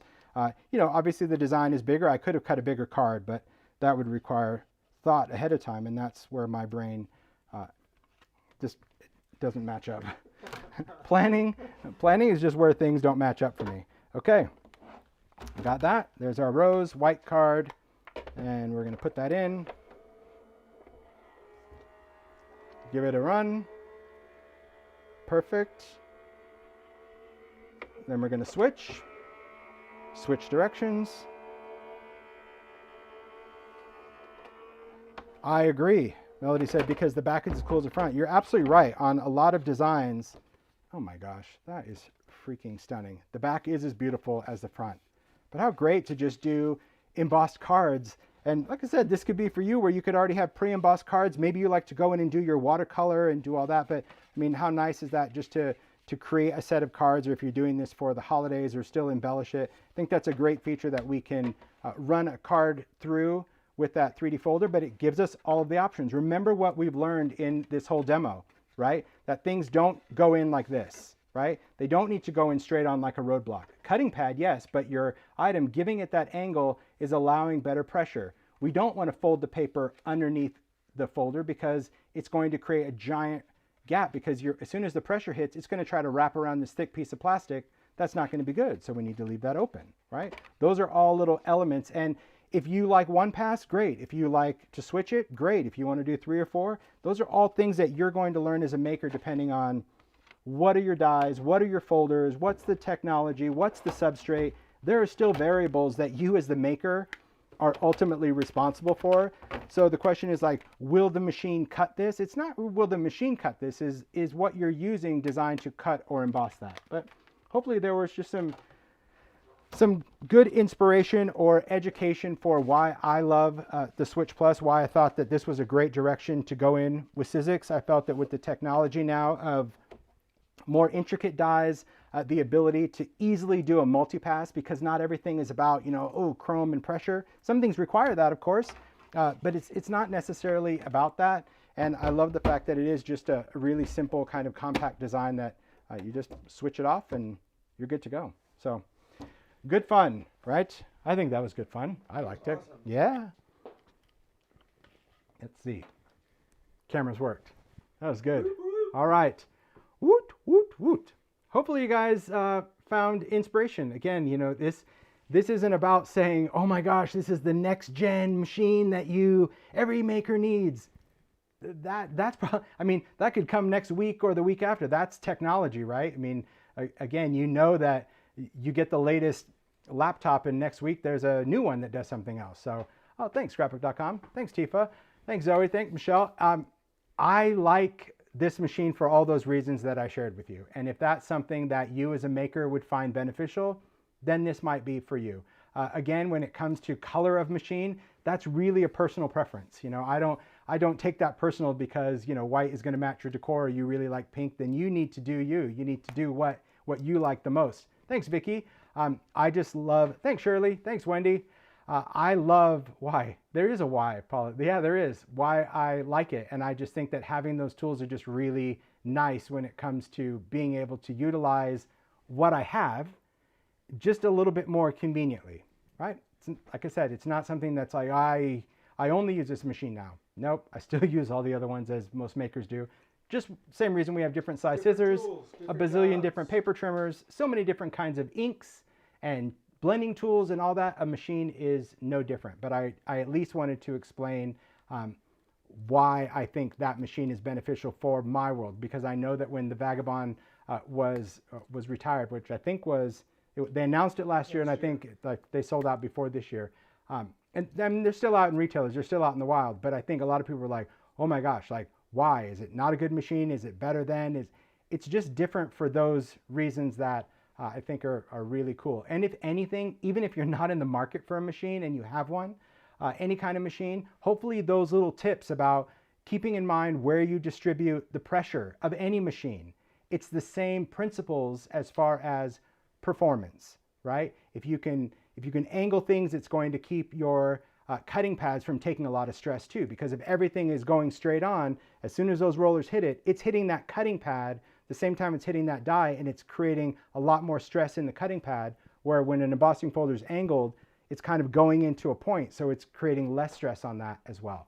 So there you go. Thanks, you guys. People wow, learned a lot today. Super kind. Yeah, people who said they've been like die cutting for 20 years didn't know this or didn't know that. So yeah, I just, as a designer for a company, I mean, I always feel sorry for the chemists at Ranger, but they've got great patience. And same with the engineers at Sizzix, Kevin, he's got great patience, because I want to know. I mean, you tell me that and you have the little picture, but why? Like, and does it really matter? You know, is that a preference, or is it, you know, and a lot of times from a company perspective, they put things there because they're giving it this insane amount of testing. They want longevity. You know, I don't see any company out there that's going to guarantee that it works with everybody else's accessories, because you don't know what the next accessory will or will not do. So I think you guys still need to always remember that with it. So I was very happy that Sizzix allowed me to have a black version of the Switch Plus, because I was not part of the design or development of this. Like I said, I had the Vagabond, I was perfectly happy, but when they told me what it could do, at first, really, as Mario, I was just like, nah, that's not for me, but that's really great. But then the more I learned about it, because I spoke to the engineers that designed this machine, I'm like, okay, that actually has some pretty cool features that I would find beneficial as a maker. So hopefully you guys at least learn some sort of little nuggets of information in this demo. So a shout out to Sizzix and the team for bringing this machine to market for all the Switch launches. I know that they've been kind of going and going, but I'm super happy to have this black machine. It's beautiful. It's perfect in here. So it is really slick. Yeah, it's good fun.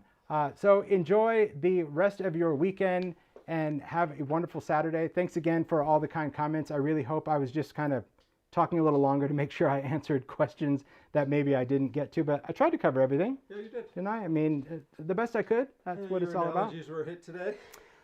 If you remember that, then that's good. You know, still, I think that's really good. Yeah? Yeah.